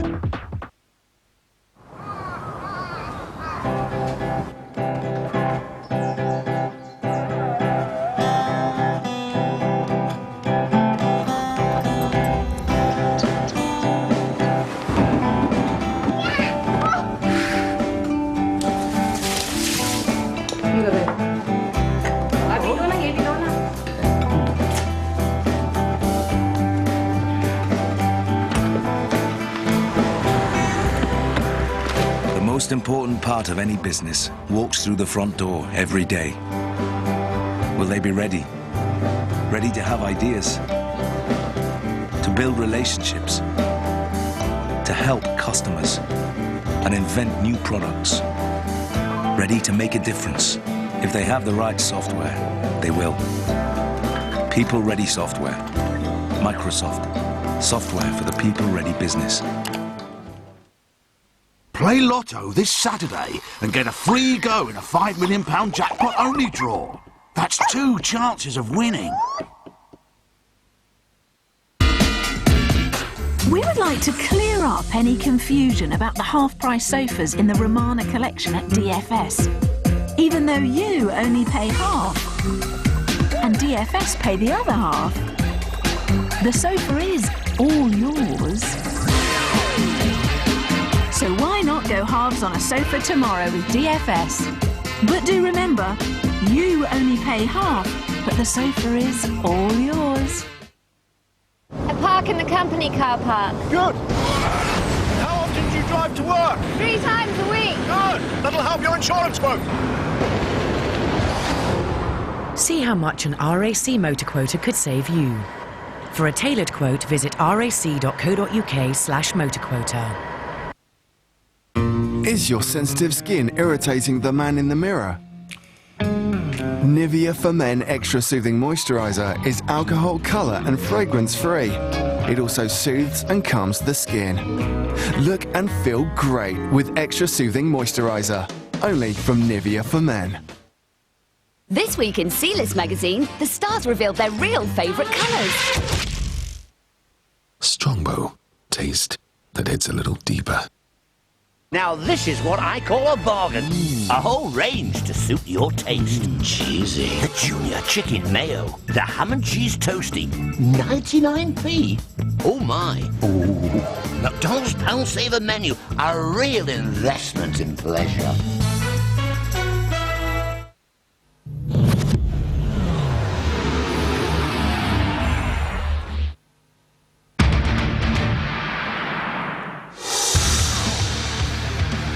Full time then at Oddsall, and a big win for the Bradford Bulls, 54 points to 6 against the Catalan Dragons. Hat-trick hero Stanley Jean has been named the man of the match. He goes home with the sports pack. We're going to hear from his coach, Steve McNamara, in a moment. First of all, Stanley, man of the match with Bill. Stanley, congratulations on a man of the match performance and a hat-trick. It must have been a good night for you. It's good, good night to get a win and a hat-trick as well. Yeah. And of course Paul Deacon's out, so you were under a bit of pressure tonight. Pressure probably is good for me, but I'm just here, I can play in any position, so when there's a person out, I pop in and do the job. And it's been a great move for you, this, hasn't it, coming to Bradford? I think it's a dream move for me. I'm really pleased I'm here. With Steve's and Brian's help, I came over and, I feel like I'm 18 again, as Steve will say. Well done on a man of the match performance, Stanley. Thanks very much. Well, the Steve in question was Steve McNamara, the new Bulls coach, and the first win under your belt, so that must be a relief. Oh, yeah, it's always nice to get your first one underway, and, the players have been magnificent, and the way again tonight, and, we're still really in that middle of that tough period, and we had 4 days to back up from the Warrington game, so a scrappy performance all around, I think, and lots of things to work on and lots of improvements, but, give the players some well-earned rest now, I think. Well, we spoke to Paul Deacon early in the second half, and he mentioned the fact that this was probably the game where it does catch up with players. The Easter weekend, this is, for all players, this is where it hits them. Yeah, it is, and we had to be really sensible with the players this week, and try and keep them off the legs as much as they could, and keep them fresh in the minds as well as everything else. And I'm so pleased that they come through, and yeah, they've posted a good score on the scoreboard. Like we said, the performance wasn't great, probably not to a Bulls standard if you like, but we're just pleased to get this one out of the way and try and get some bumps and bruises mended. Thanks, Steve. Cheers, Bill. Thanks. Honest assessment from Steve McNamara of his first home victory. They have won, Bradford, and St Helens have won 34 points to 8. The final score at Knowsley Road, and so, it is pretty reading for St Helens, isn't it? They are 6 points clear of Leeds Rhinos, who have a date with Warrington on Monday. Bradford leapfrog the Salford City Reds. Well, they were actually above them anyway. They stay in third place. They've opened up a 3-point gap. And Catalan Dragons, well, they'll be looking a little bit concerned over their shoulders at what happens in the matches over this weekend. But Steve McNamara summed it up. A scratchy performance, not really the vintage Bradford Bulls, but Paul Cullen, I'm sure you can remember your first game in charge as a head coach when you got the win. You wanted that win, desperate for something to build on. He's got that now. He can relax a little. Yeah, I'm sure Steve wasn't too concerned. I mean, he wasn't happy, and no coach will be happy with a loss, and Bradford were in very good form before they came to us last week, but he now buys himself a little bit of breathing space to mend one or two bodies and just freshen one or two of them. That's all he needs to really concentrate on. First couple of weeks in charge, don't try and change the world. Nothing needs to be changed that much already at Bradford. He's found himself in a very, very good position here. There's some great history and some great recent history with this team. Just try and enjoy it a little bit more, relax and get on with the job. It's a big week for him next week if he goes to the KC, and that'll be a far bigger test than this one was tonight. Indeed so. Steve McNamara, a relieved man.